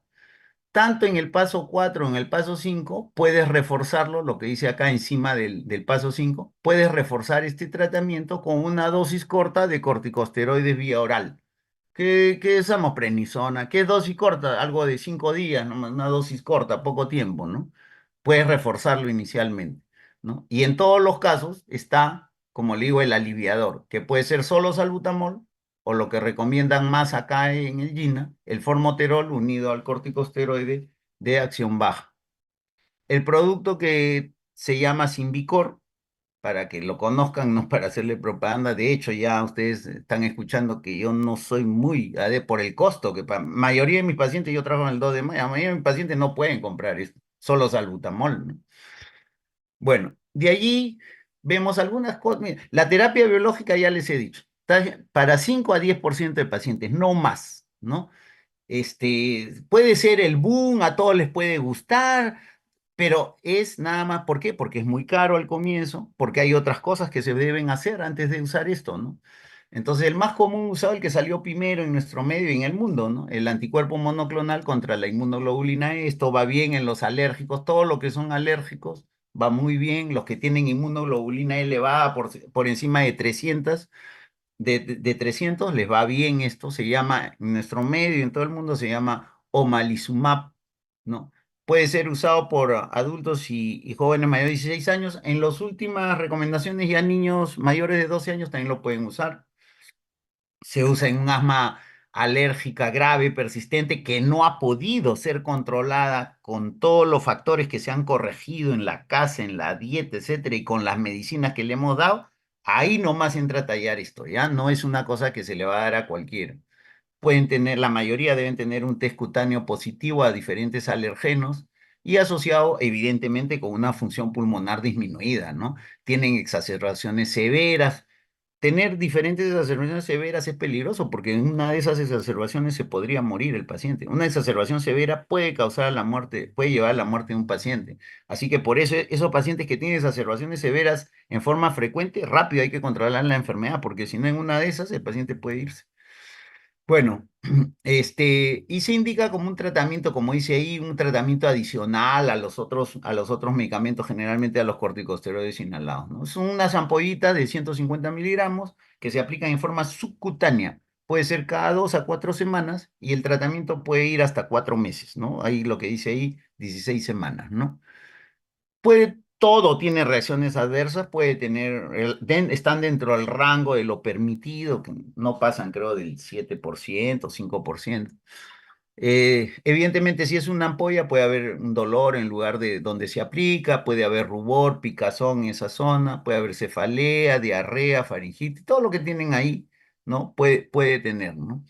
Ahora, después ya han salido otros biológicos, ¿no? Que son igual, otros anticuerpos monoclonales, ¿no es cierto? ¿Por qué son antiinterleuquinas? ¿Quién produce esta interleuquina? Los linfocitos. Los linfocitos son los que producen las interleuquinas. Diferentes interleuquinas, diferentes linfocitos, ¿no? Producen a las interleuquinas, ¿no? Entonces, aquí ya se va dirigido contra. Podríamos dirigir también terapia contra el linfocito, pero sería algo más general, porque no determinados linfocitos producen una interleuquina y determinados linfocitos producen otra interleuquina. Y todos son porque son anticuerpos monoclonales contra la interleuquina 13, que ahí tienen los nombres que va a resultar raro ahí. Tienen anticuerpo monoclonal contra el interleuquina 4 y 13. En realidad, este anticuerpo monoclonal es contra una parte del receptor del 4 y del 13. ¿Por qué? Porque lo comparten, ese pedazo de receptor lo comparte tanto la interleuquina 4 como el 13. Y este es uno de los anticuerpos monoclonales más usados, ¿no? Es el dupilumab, ¿no? Después tenemos anticuerpo monoclonal contra la interleuquina 5. Hay dos productos. Casi todos tienen bastante efectos, buenas respuestas, pero hay que saberlo en quién usar. Y los estudios que van a seguir viniendo van a tener que estudiar la fisiopatología de cada paciente, de cada grupo de pacientes. Por eso es lo que les he mostrado en antes, ¿no? La fisiopatología, que los agrupa no solo en fenotipos, sino en endotipos, y para cada determinado va a ir, este va a ser bueno para este va a ser bueno para el otro. Pero eso es un poquito el futuro, ¿no? Pero ya se viene, pues hay que tener una idea de lo que se trata, ¿no? Tenemos el Reslizumab, que es muy bueno también, es una antiinterleuquina 5, y después tenemos un anticuerpo monoclonal contra el receptor 5 contra el receptor de la interleuquina 5, ¿no? Que es el Benralizumab, ¿no? Bueno, se los pongo como para que tengan una idea, ¿no? Pero, ojo, menos de 10%, yo diría que menos de 5% realmente requieren estas cosas, ¿no? No, es a cualquiera no se le va a dar. Aquí hay dos cuadritos, dos diapositivas que tienen que ver con factores de riesgo para exacerbación. Y eso es muy importante porque a nadie le gusta tener exacerbaciones. Ya les he dicho, en una de las exacerbaciones podría morirse el paciente. De hecho, los pacientes que fallecen de asma fallecen en una de las exacerbaciones que le da porque es una exacerbación muy severa, porque en Lima, a veces para llegar a un hospital, por el tráfico que hay, nos puede tomar 15 o 20 minutos, ¿no? Y a veces llegan, abren la ambulancia y el paciente ya falleció, o está cianótico morado, pasa de frente a UCI, ¿no? Entonces, nadie quiere exacerbaciones, nadie. Por eso es que ustedes deben saber bien cuáles son esos factores de riesgo para exacerbación, para evitarlos, para tratar de combatirlos. Por eso es importante estas dos diapositivas, ¿no? Y son cosas muy, muy sencillas. Y lo voy a leer, ¿no? Porque, uno, tener síntomas de asma no controlado. Quiere decir que todo el tiempo su asma no está controlado. Todo el tiempo está con molestias, síntomas, etcétera. Esa función pulmonar anormal, etcétera. Por su culpa, por su personalidad, en fin. Y ojo que dentro de esto, dentro de nuestras herramientas está hacer interconsulta, psicología, psiquiatría, porque hay muchos pacientes, muchos niños que vienen de hogares disfuncionales y tienen que pasar por el psicólogo todos en la familia. Y muchos adultos que tienen problemas de ansiedad crónica severa, depresión asolapada, etcétera, ¿no? Entonces, aquí juega mucho. ¿Por qué? Porque el bronquio está muy inervado, tiene mucha inervación que proviene de arriba del cerebro, de zonas incluso que tienen que ver con las emociones. Los niños, por ejemplo, en los nidos, a veces pasan una vergüenza y ¡pum! Se les cierran los bronquios, ¿no? Y a veces ni uno ni sabe, porque el niño no va a decir, ¿sabe qué, papá? Yo tengo vergüenza. No, no va a decir jamás, ¿no? Entonces, tengan mucho cuidado con esas cosas. Dos, uso excesivo de sabas, que se usan más de un caníster, estoy hablando del salbutamol, es un beta-agonista de acción corta, más de un caníster al mes, ¿no? Uso inadecuado de corticosteroides inhalados. Uno le prescribe una dosis y el paciente, por creer que le va a mejorar, se dispara doble dosis, pero no deja de comer su hamburguesa, no deja de tomar su gaseosa, ¿no? Eso sí, no. Entonces, eso tienen que tener, o sea, en asma ustedes tienen que ser un poco psiquiatras también, porque lamentablemente muchos de estos pacientes tienen problemas de ese tipo, ¿no? Bueno, un bajo BF1, ya les he dicho, un bajo BF1 quiere decir que su función pulmonar está alterada, sobre todo si baja menos del 60%, ahí es un factor de riesgo para exacerbación. Si tiene elevada reversibilidad, ¿por qué? Al tener elevada reversibilidad, ¿qué quiere decir? Que ha estado previamente recontra cerrado, ¿no? Eso quiere decir elevada reversibilidad. Y bueno, si tienen como está ahí, está el último, pero creo que yo lo pondría después del primero nomás. Problemas importantes, tanto psicológicos, tanto psiquiátricos. Hay muchos pacientes con depresión asolapada. ¿Qué es depresión asolapada? No es que está tristeza, llorando, no, sino depresión con síntomas psicosomáticos, cefaleas crónicas, insomnio crónico. Todo, entonces uno le dice, ¿tú estás con depresión? No, si yo no estoy triste, dice, pero tiene esas otras cosas, gastritis crónica, en fin, muchas de esas cosas, ¿no? Y factores económicos que son importantísimos. Hay pacientes que atraviesan por juicios de deuda, etcétera, que duran 5 años, 10 años y los destrozan, ¿no? En su personalidad, en fin, en muchas de estas cosas. Entonces seguimos con factores de riesgo para exacerbaciones. Exposiciones, no se deben exponer a tabaco, alergenos, comorbilidades, obesidad. El asmático debe mantener su peso. Y para eso debe hacer ejercicio, pero primero hay que controlarlo, hay que tenerlo controlado. No lo puedo mandar a hacer ejercicio si está con tos, síntomas de asma, o sea, si está no controlado o parcialmente controlado, no. Se hace ejercicio cuando ya está controlado y obviamente debe de hacer ejercicio. No solo natación, natación es el mejor, pero cualquier ejercicio, porque al hacer cualquier ejercicio hace dos cosas. Uno, mantiene su peso, que es importante porque cuando hay una exacerbación severa, si tienes sobrepeso, si tienes obeso, la presión del abdomen va sobre el diafragma y sobre el tórax. Y entonces el paciente que tiene los bronquios recontra cerrados, encima de luchar contra eso, tiene que luchar contra todo el peso del abdomen que va hacia el tórax, ¿no? Entonces, realmente eso no lo ayuda en una exacerbación severa y eso lo puede llevar a graves consecuencias, incluso la muerte. Entonces, uno, para mantener peso y dos, para tener buenos músculos respiratorios, que en una exacerbación le pueden salvar la vida. Si usted tiene potentes músculos respiratorios, mete el aire, como se dice, a la mala y lo hace llegar al sitio ya para que lo ayuden a una emergencia, etcétera. Entonces, no se olviden, esto de mantener peso ideal es importante, pero cuando están controlados. Después, otra comorbilidad es rinosinusitis subaguda, que juega con el asma, ya les he dicho alergia a alimentos, etcétera, confirmada, eosinofilia, tanto en sangre como en esputo. Quiere decir que el fenómeno del asma está activo porque los eosinófilos están elevados, ¿no? El feno es una fracción, es un test que se hace con óxido nítrico. NO es óxido nítrico y feno es la fracción expirada de óxido nítrico. En nuestro medio hay en pocos sitios, ¿no? No lo usamos mucho, pero en realidad hay en pocos sitios, el costo un poco alto, pero a determinadas personas le puede ser útil. Si el feno está elevado, es un factor de riesgo para exacerbaciones. El embarazo es un factor de riesgo para exacerbaciones. Si alguna vez el paciente ha estado intubado, ha estado en UCI, y si ha tenido una o más exacerbaciones severas en los últimos 12 meses. Bueno, esos son factores de riesgo y eso lo deben conocer para recomendar al paciente que no tenga esos factores de riesgo. Después aquí hay se ha estudiado que en muchos países desarrollados los pacientes tienen seguros, tienen su medicación, por más que cuesta caro la tienen porque tienen un seguro y no mejoran del asma. Y entonces hay varios factores que llevan al incumplimiento del tratamiento del asma y aquí están redactados en esta y en la siguiente diapositiva. Y hay que corregir eso. No hay que de frente dar el anticuerpo monoclonal, no, hay que preguntar al paciente, hay que ver cómo usa su inhalador, hay que preguntar al familiar si va, si lo que nos dice el paciente es verdad, etcétera, etcétera, etcétera. Y entonces aquí, esto es de leerlo, es muy sencillo, no voy a hablar de todo, pero básicamente, por ejemplo, lo primero que está acá es esencial, ¿no? El paciente, muchos pacientes no saben o no entienden por qué un producto lo tiene que usar durante un año, así esté bien. Todos los días no lo entienden, hay que explicarle eso, ¿no? Y por qué otro producto sí lo puede usar a veces nomás, ¿no? Eso hay que explicarlo, ¿no? En fin, aquí tienen eso, lo leen en honor al tiempo, ¿no? Porque no. Aquí hay otra diapositiva, a tanto factores relacionados con el medicamento como factores no relacionados con el medicamento.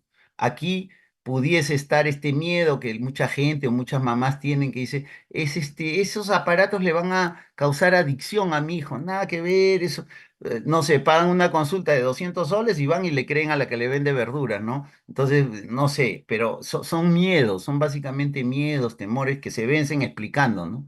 El costo en algunos casos nomás puede ser, en casos muy severos, porque los casos leves moderados, más o menos se manejan a bajo costo, no es un costo muy elevado.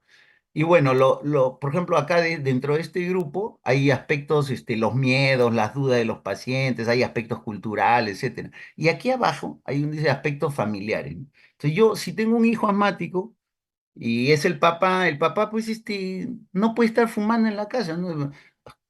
O sea, el niño es asmático y el papá se pone a fumar los fines de semana con su jefe en la casa porque están tomando unos tragos, están jugando casido, qué sé yo.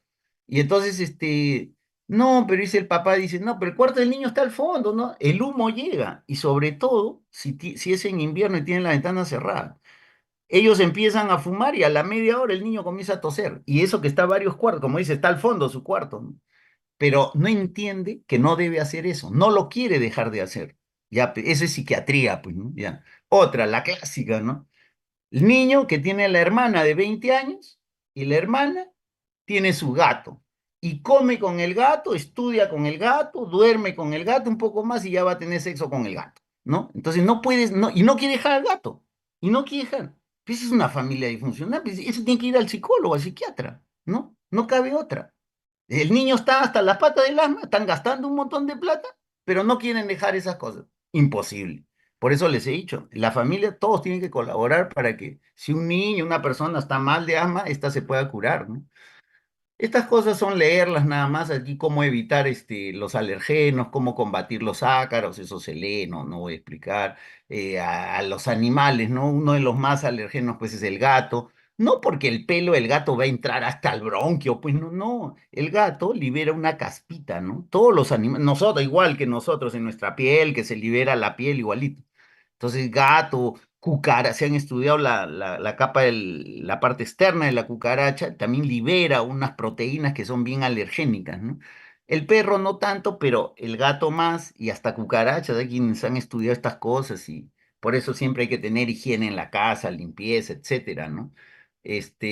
Después, a ver. Acá hay esporas, pólenes, eso se entiende. Miren, una cosa, yo a veces, las personas acá en Lima dicen, doctor, el fin de semana lo puede llevar mi hijo a Chosica, a Chaclacayo, hace calor, ya pues, llévalo, y cuando vienen peor y ya me quieren matar, ¿no? Es que, ¿qué pasa? Que en esos sitios hay mucho polen, pues porque hay árboles, hay césped, ¿no? Hay mucho polen. Y un grupo de asmáticos, no todos, son alérgicos al polen. Entonces hay que mezclar todas esas cosas, ¿no? La recomendación no solo buen clima, sino también hay que ver que no sea alérgico al polen, ¿no? Bueno, hay unas pruebas en la piel, el PICRI test, para saber si son alérgicos a polen, a qué cosas son alérgicos, se pueden usar, ¿no? Y contaminante del aire doméstico, esto sí es fabuloso. O sea, las mamás tienen el niño asmático y tienen en el baño una cosa que da olor, tienen en la sala una cosa que está disparando que da olor, limpian el piso con algo que tiene olor, en el dormitorio paran echando un spray con olor, o sea, no puede ser, o sea, no puede usar nada con olor, no puede tener esos palitos, incienso, no puede tener, no, eso está mal, o sea, a veces van los esposos y el esposo dice, doctor, mi esposa todo huele, todo tiene olor. Señora, ¿usted por qué usa eso? Si no, es que para que huela bien. No, señora, no debe usar. Y no puede, ¿eh? No puede dejar de usar. Igual, psicólogo, psiquiatra. Pues, ahí no se puede hacer nada. ¿Qué se puede hacer ahí? El niño está mal y toda la casa huele. La ropa huele. Todo huele. O sea, entonces, bueno, si no hubiera ansia, o sea, yo entiendo, aún así hubiera un asmático y va bien con el tratamiento, ¿qué importa? Pues está bien, pero el niño va mal, no se puede curar y hay estas cosas, ¿no? Entonces, para que vean que no solo el neumólogo tiene que intervenir acá, ¿no? Bueno, acá hay otros, cómo evitar igual este alergeno. Gripe, dice, los resfríos, ¿no? Los resfríos comunes, ya les he dicho, la causa de la mayoría de desencadenantes de asma, la infección más común respiratoria, virus, ¿no? Resfrío común. Para eso uno se vacuna solo contra influenza y coronavirus. El resto de virus no hay vacuna, por lo tanto hay que cuidarse, ¿no? De no resfriarse. Solo hay vacuna. Influenza es anual la vacuna y contra coronavirus, bueno, ya nos dirán, nos empujaron 6 veces, creo, vacunas y después ahora está bien, todos nos hemos vacunado, pero ya veo que no se vacuna nada, ya anticuerpos ya no tendremos, ¿no? No sé si viene el nuevo coronavirus, no sé qué va a pasar, pero en fin, ya se verá. La actividad física es lo que hemos hablado y les he explicado bien por qué. En cuanto al tratamiento, ¿para qué les pongo esto? ¿Para que se aprendan? No, esta diapositiva es porque acá dice inhala. El inhalador, el clásico inhalador, es, en idioma anglosajón es MDI, ponen en mayúscula. Por ejemplo, dice salbutamol MDI. I es inhalador, D es de dosis y M es de dosis medida, dosis fija. O sea, aplaste fuerte o despacio, si sale el producto va a salir siempre la misma cantidad, ¿no? Ese es el inhalador clásico, ¿no? El MDI. Después hay Discus, hay Turbohaler, hay Handyhaler, hay una serie de aparatitos, ¿no? ¿Por qué han surgido esto? Antes solo había inhalador. ¿Qué pasó? Que en la época de la capa de ozono, cuando vieron que esto se estaba dañando mucho, los propelentes de estos inhaladores, de la mayoría de estos inhaladores, eran fluorocarbonados que afectan la capa de ozono, así que en Estados Unidos sobre todo se les prohibió, se le dijeron o cambian de propelente o salen del mercado, ¿no? Y entonces diseñaron los dispositivos de polvo seco, microgranulado, que ya no llevan propelente porque no son gas, pues, ¿no? Entonces, estos discos, esos turbojales son polvo seco microgranulado. Ustedes no van a sentir nada, no van a creer que sienten en la garganta algo, nada, absolutamente nada. Entonces, uno dispara y ya está, ¿no? Entonces, esta diapositiva es para que vean que hay diferentes, no solo hay inhaladores, sino hay diferentes tipos, ¿no? Aquí tenemos a los antileucotrienos que para ustedes favorablemente en nuestro medio ya no hay Accolade ni Slide, solo hay Singulair, nada más, que es el Montelukast, que hay para niños de 4 o 5 miligramos y para adultos de 10 miligramos para tragar. Las de 4 y 5 miligramos, la de 4 miligramos viene en sachet, la de 5 miligramos son tabletas masticables, sabor a fresa riquísimo, mejor que el caramelo de fresa de cualquier marca. ¿No? Y a veces cuando quiero caramelo me empujo uno de estos, ¿no? O sea, que es riquísimo, el de 5 miligramos es rico. Los niños vienen y me abrazan cuando les receto ese el Montelucas.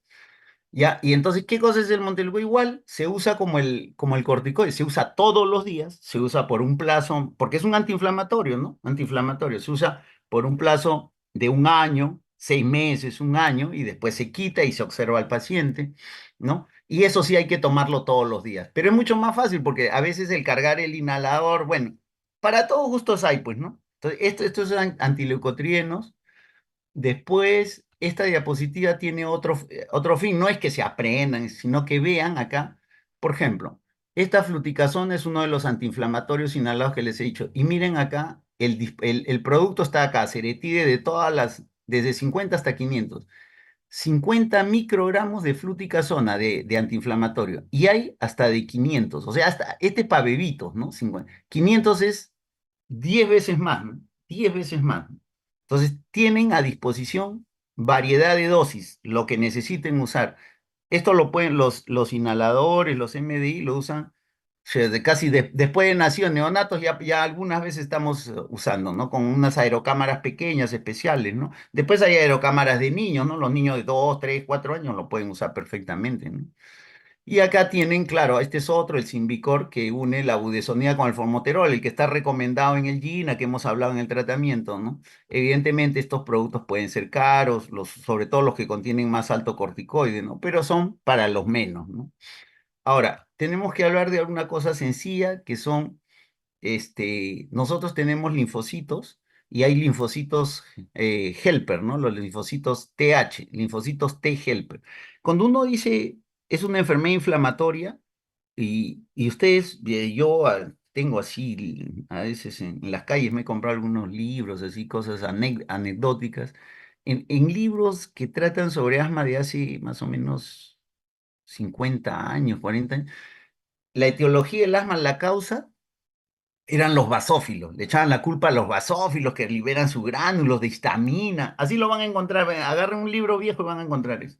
Después salió que eran los eosinófilos, que el culpable, no, ya no es el basófilo, el peor es el eosinófilo, ya es como decir, le echan la culpa de todo, ¿no? Y ahora en los últimos años, y en la medida que avanza la tecnología, nos acercamos a la verdad, evidentemente es cierto esto que el que orquesta todo es el linfocito T. Ese es el que orquesta toda. Hay un montón de moléculas inflamatorias, pero el que orquesta todo eso es el linfocito T. ¿Y cuál? Sobre todo el helper, linfocito T helper. Este linfocito puede variar hacia TH1 o TH2. TH es por T, el H es de helper, ¿no? Linfocito T helper. ¿Eso dónde varía? ¿Dónde se convierte en TH1, TH2? En la médula ósea. Y se convierte en TH1 si estas células que están acá, la célula presentadora de antígenos, el NK, etcétera, están expuestos a estas interleuquinas. O sea, estas las hacen convertirse de TH0 a pasar a TH1.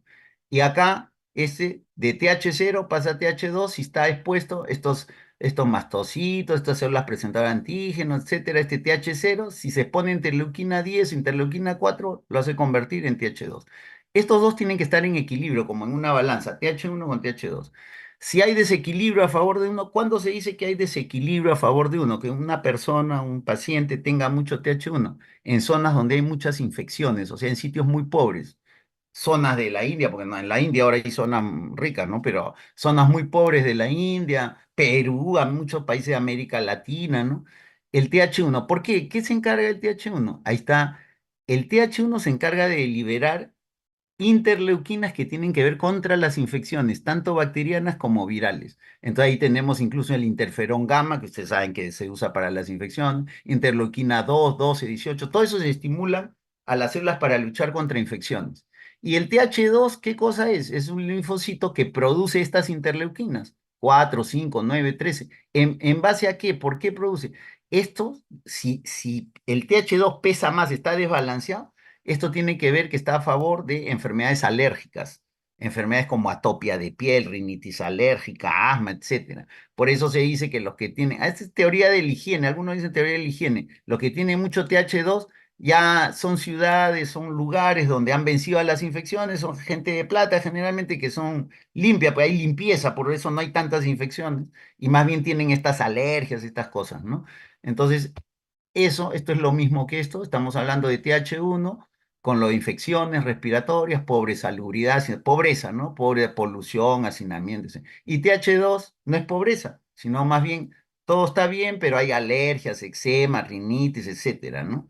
Entonces, esto juega así, por lo tanto, si estamos hablando de asma, estamos hablando de que hay una sobreestimulación de este linfocito T helper 2 que produce una serie de interleuquinas.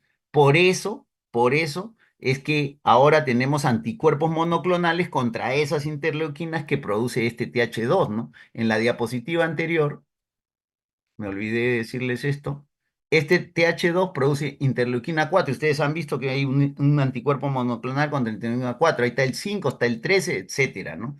Entonces, ahora este TH2 es el que tiene que ver con asma, ¿no? El que dirige toda esa orquesta inflamatoria. Aquí hay un dibujito muy bonito donde está el linfocito que podría ser atacado también con medicamentos, pero en la actualidad se ha visto, probablemente a las transnacionales, pues le da más dinero, producir anticuerpos monoclonales contra interleuquina 4, 13, 5, y aquí están en cuadritos ya. Ya ahora ya están a disponibilidad, se vienen más, ¿no? Se viene, están en estudio en fase 3, 4, varios también. Como le digo, se viene la parte de terapia biológica para asma, para fibrosis y para EPOC, ¿no? En lo que es nuestra especialidad. Esto es lo mismo, esta diapositiva habla de lo mismo, ¿no? Nuevos alcances, esto habla de lo mismo. Después aquí hay algo interesante que es unas dos o tres diapositivas que son factores de riesgo para mal resultado en lo que es asma, ¿no? ¿Qué factores de riesgo hay para que el paciente el tratamiento no sea adecuado, ¿no? No tenga éxito, ¿no? Entonces nosotros valoramos a los pacientes, se dice que para valorar esto de los resultados, por lo menos hay que evaluar una espirometría 1 o 2 veces al año para ver cómo van, ¿no? Si hay exacerbaciones o no, hay que medir el BF1 tanto al comienzo y después, podría ser a los 6 meses y no va tan bien, a los 3 meses incluso podría ser, etcétera. Esto forma parte de la evaluación que se hace a los pacientes que no tienen una evolución adecuada de su asma, ¿no? Entonces, dentro de esos factores de riesgo para malos resultados, está cuando el asma no está controlado. Evidentemente, ese es un factor de riesgo para mal resultado de tratamiento, ¿no? Medicaciones, hay muchas cosas, por ejemplo, si los pacientes no usan corticosteroides inhalados y no usan otro producto, los médicos solo recetan salbutamol, etcétera, ese es un factor de riesgo pues, para fracasar en el tratamiento, ¿no? Si tiene una técnica inadecuada. Siempre todos tenemos que ver cómo usa. De preferencia tiene que usar aerocámara o espaciador, con eso se logra absorber un 15 hasta un 20% más el medicamento que si se usara directo a la boca. Ese espaciador o aerocámara le da un espacio para que se evapore el propelente y las partículas que salen desde el inhalador tienen un tamaño menor. Al evaporarse el propelente tienen un tamaño menor y llegan a vía aérea más profunda, ¿no? Los tamaños ideales son los menores de 5 micras, que llegan mejor, ¿no?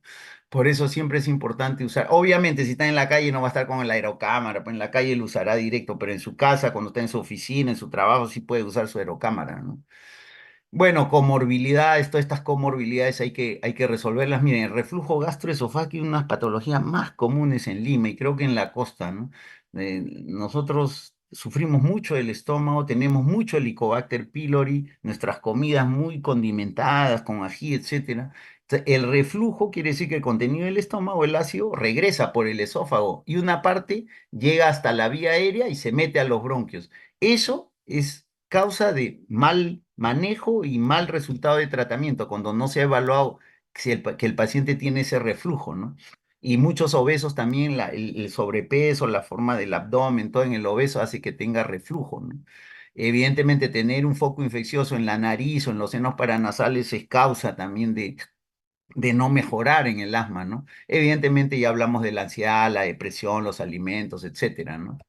Otros factores de riesgo, está el tabaquismo, está la contaminación ambiental, estos problemas socioeconómicos lo estresan al paciente de una manera tal que puede empeorar su asma o no mejorar, no tener efecto un buen tratamiento. Si la función pulmonar está disminuida, sobre todo menos del 60%, ahí probablemente haya los fracasos más frecuentes, ¿no? Evidentemente hay otros test que podemos usar y donde si salen patológicos es un índice de que el tratamiento no va a resultar, ¿no? También es un factor de riesgo para mal resultado el haber estado hospitalizado en una unidad de cuidados intensivos y el tener una o más observaciones en los últimos 12 meses, observación severa, ¿no?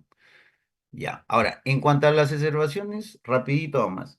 Ustedes probablemente todo lo que yo he hablado es para un asma que ve los neumólogos, que no es una crisis de asma, ¿no? Es un asma que lo manejamos. Ustedes no van a ser neumólogos, pero no sé si alguno, bueno, pero sí todos van a ser internos. Y en interno de medicina van a estar sentados en alguno de los hospitales de guardia en invierno, en algunos hospitales de Lima. Y ahí les va a caer un montón de asmáticos, pues, ¿no? Entonces, de asma que van a ver seguro que van a manejar, son las exacerbaciones, o sea, las crisis de asma. Eso ténganlo por seguro, ¿no? Entonces aquí unas cosas rápidas, evidentemente si viene una exacerbación del asma, rápidamente hay que evaluar si se trata de asma o es otra cosa que está dando disnea, ¿no? Evidentemente dos, tres preguntas rápidas, antecedentes, un niño que lo lleva el padre, el familiar da datos, porque a veces el paciente está tan agitado que no puede dar, no puede ni hablar, habla solo palabras, no le salen ni frases, ¿no? Entonces, evidentemente se pregunta sobre unos factores de riesgo al asma y se evalúa la severidad, ¿no? Entonces, esto de acá se ha repetido. Vamos a ver. Esto lo vamos a pasar. Acá está. Que las exacerbaciones pueden ser leves, moderadas o severas. ¿Qué cosa es una exacerbación leve? Una exacerbación leve, paciente puede hablar frases completas, puede hablar, no está tan agitado, prefiere sentarse para descansar y no estar parado en una posición donde le imprime fuerza a sus músculos, ¿no? No está tan agitado, ¿no? No tiene mucha taquimia, tiene, pero no mucho.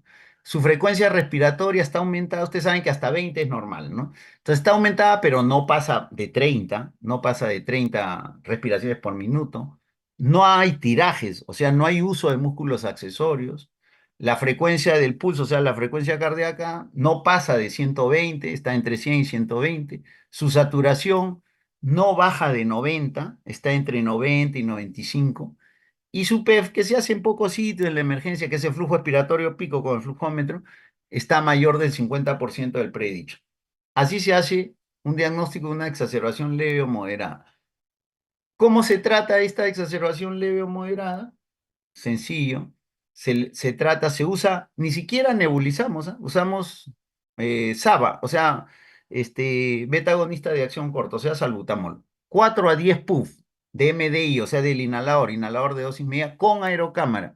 O sea, por decir, le doy 10 puff así al hilo, o sea, todo. Uno, dos, tres, todo ahí dentro de la aerocámara. Y eso se queda respirando 2 minutos del paciente.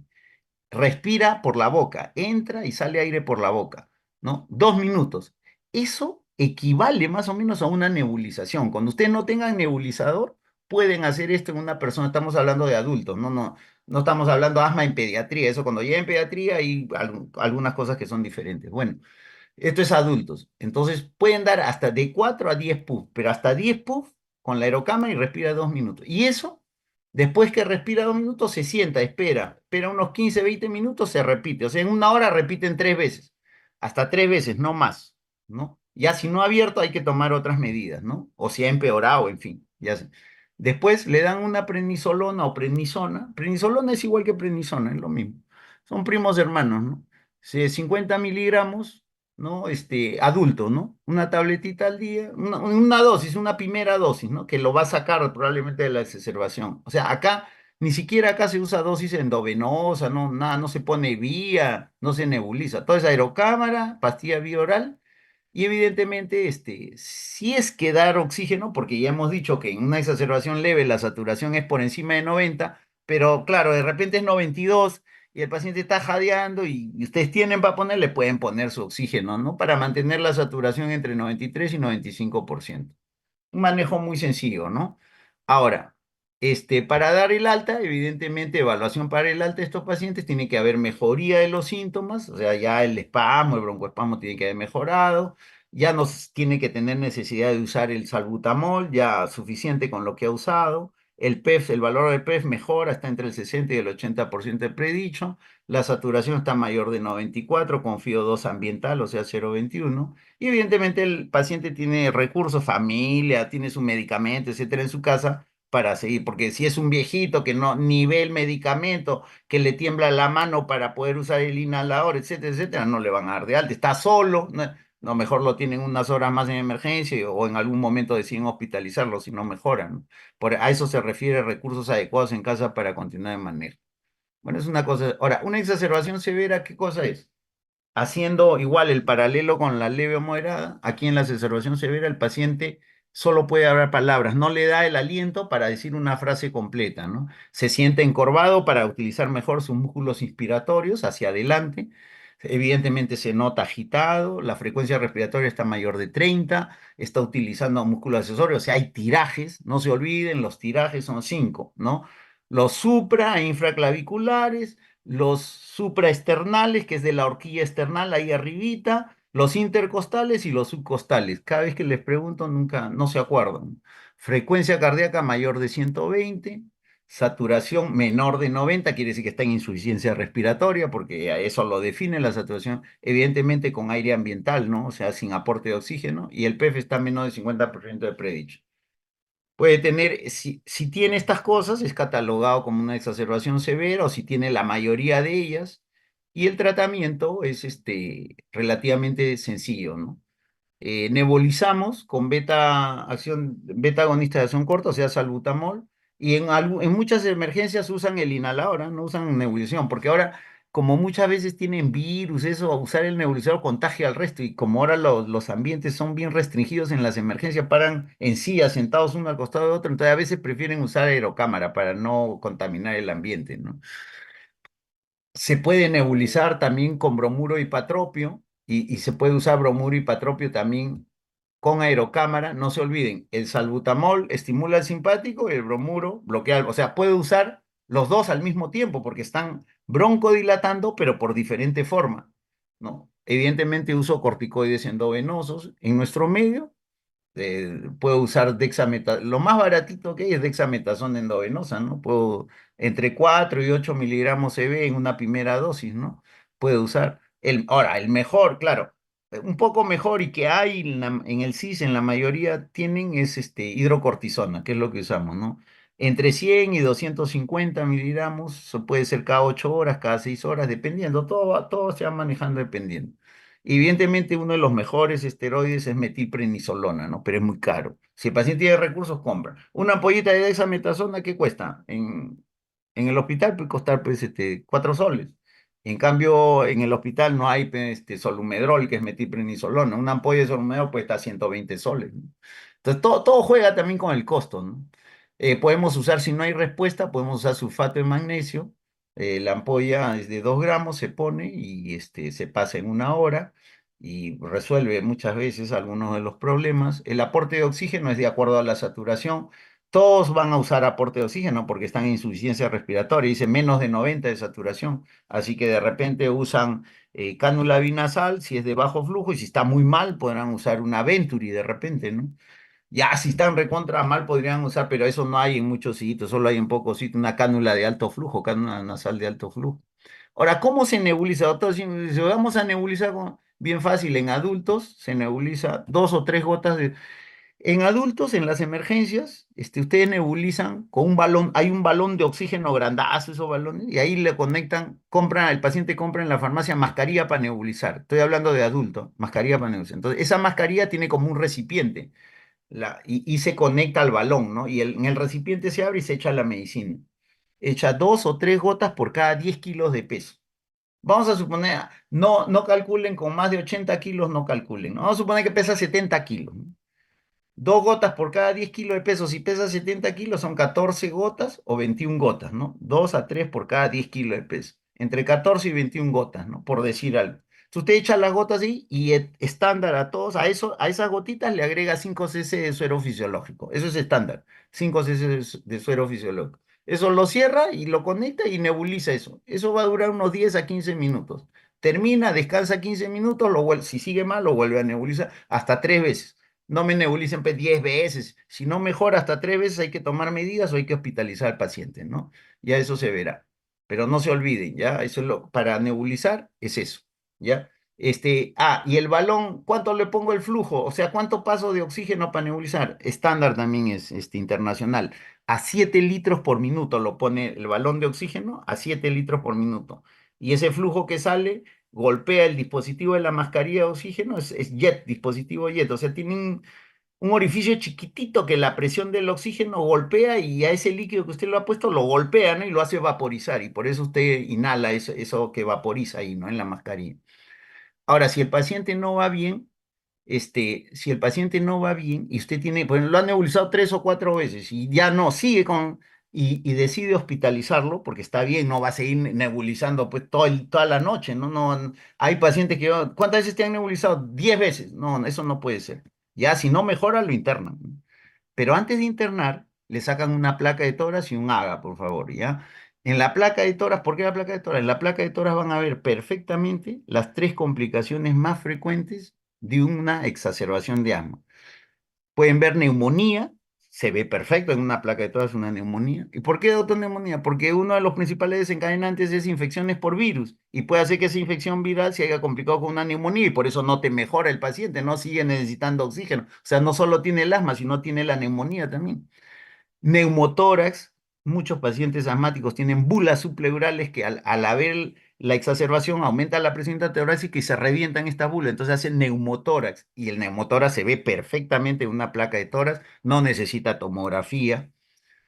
Y la otra complicación es atelectasias. Si tiene cualquiera de estas complicaciones, el paciente no va a mejorar, ustedes van a seguir nebulizando y por eso hay que hospitalizarlo. ¿Y por qué atelectasia? Porque el paciente asmático tiene un moco mucho más espeso que un paciente que no es asmático. Es extremadamente denso y pegajoso y se tapa en las vías aéreas, sobre todo las pequeñas, por eso es que puede hacer atelectasia. Entonces, las tres complicaciones más frecuentes de una exacerbación se pueden ver en una placa de tórax y lo sacan si es que el paciente no responde, porque si responde no hay problema, no necesita placa ni haga. Pero si no responde antes de hospitalizarlo, placa y haga. El haga sobre todo para ver el CO2, la evolución del CO2. Al comienzo el CO2, como el paciente está con taquimia, bota CO2, el CO2 baja en sangre arterial. Pero en la medida que los músculos respiratorios se van agotando, el CO2 va subiendo, se normaliza, incluso sigue subiendo. Y si ustedes ven ese comportamiento, ese paciente tiene que ir a UCI porque se está agotando, sus músculos del tórax se están agotando. O sea, va a necesitar un ventilador mecánico en pocas horas, ¿no? Entonces, por eso, no se olvide, radiografía de tórax y un AGA antes de hospitalizar al paciente. El resto ya queda uno o dos diapositivas que creo que en honor al tiempo eso lo pueden leer, no hay ningún problema. Este, el tiempo siempre es nuestro enemigo. No sé si alguien quiere alguna pregunta o ya nos hemos pasado casi 2 horas, pero espero que les sirva lo que les he comentado. ¿Alguien quiere alguna pregunta? Si no, sería todo, ¿no? No. Listo. Ya jóvenes. Gracias. Los que se han quedado, gracias por escuchar, ¿no? Yo entiendo que esta hora a veces es un poco complicado, pero de todas formas, gracias y espero que tengan suerte en sus exámenes. Doctor, disculpe, ¿cree que podría Gracias, pasar las doctor. diapositivas, por favor?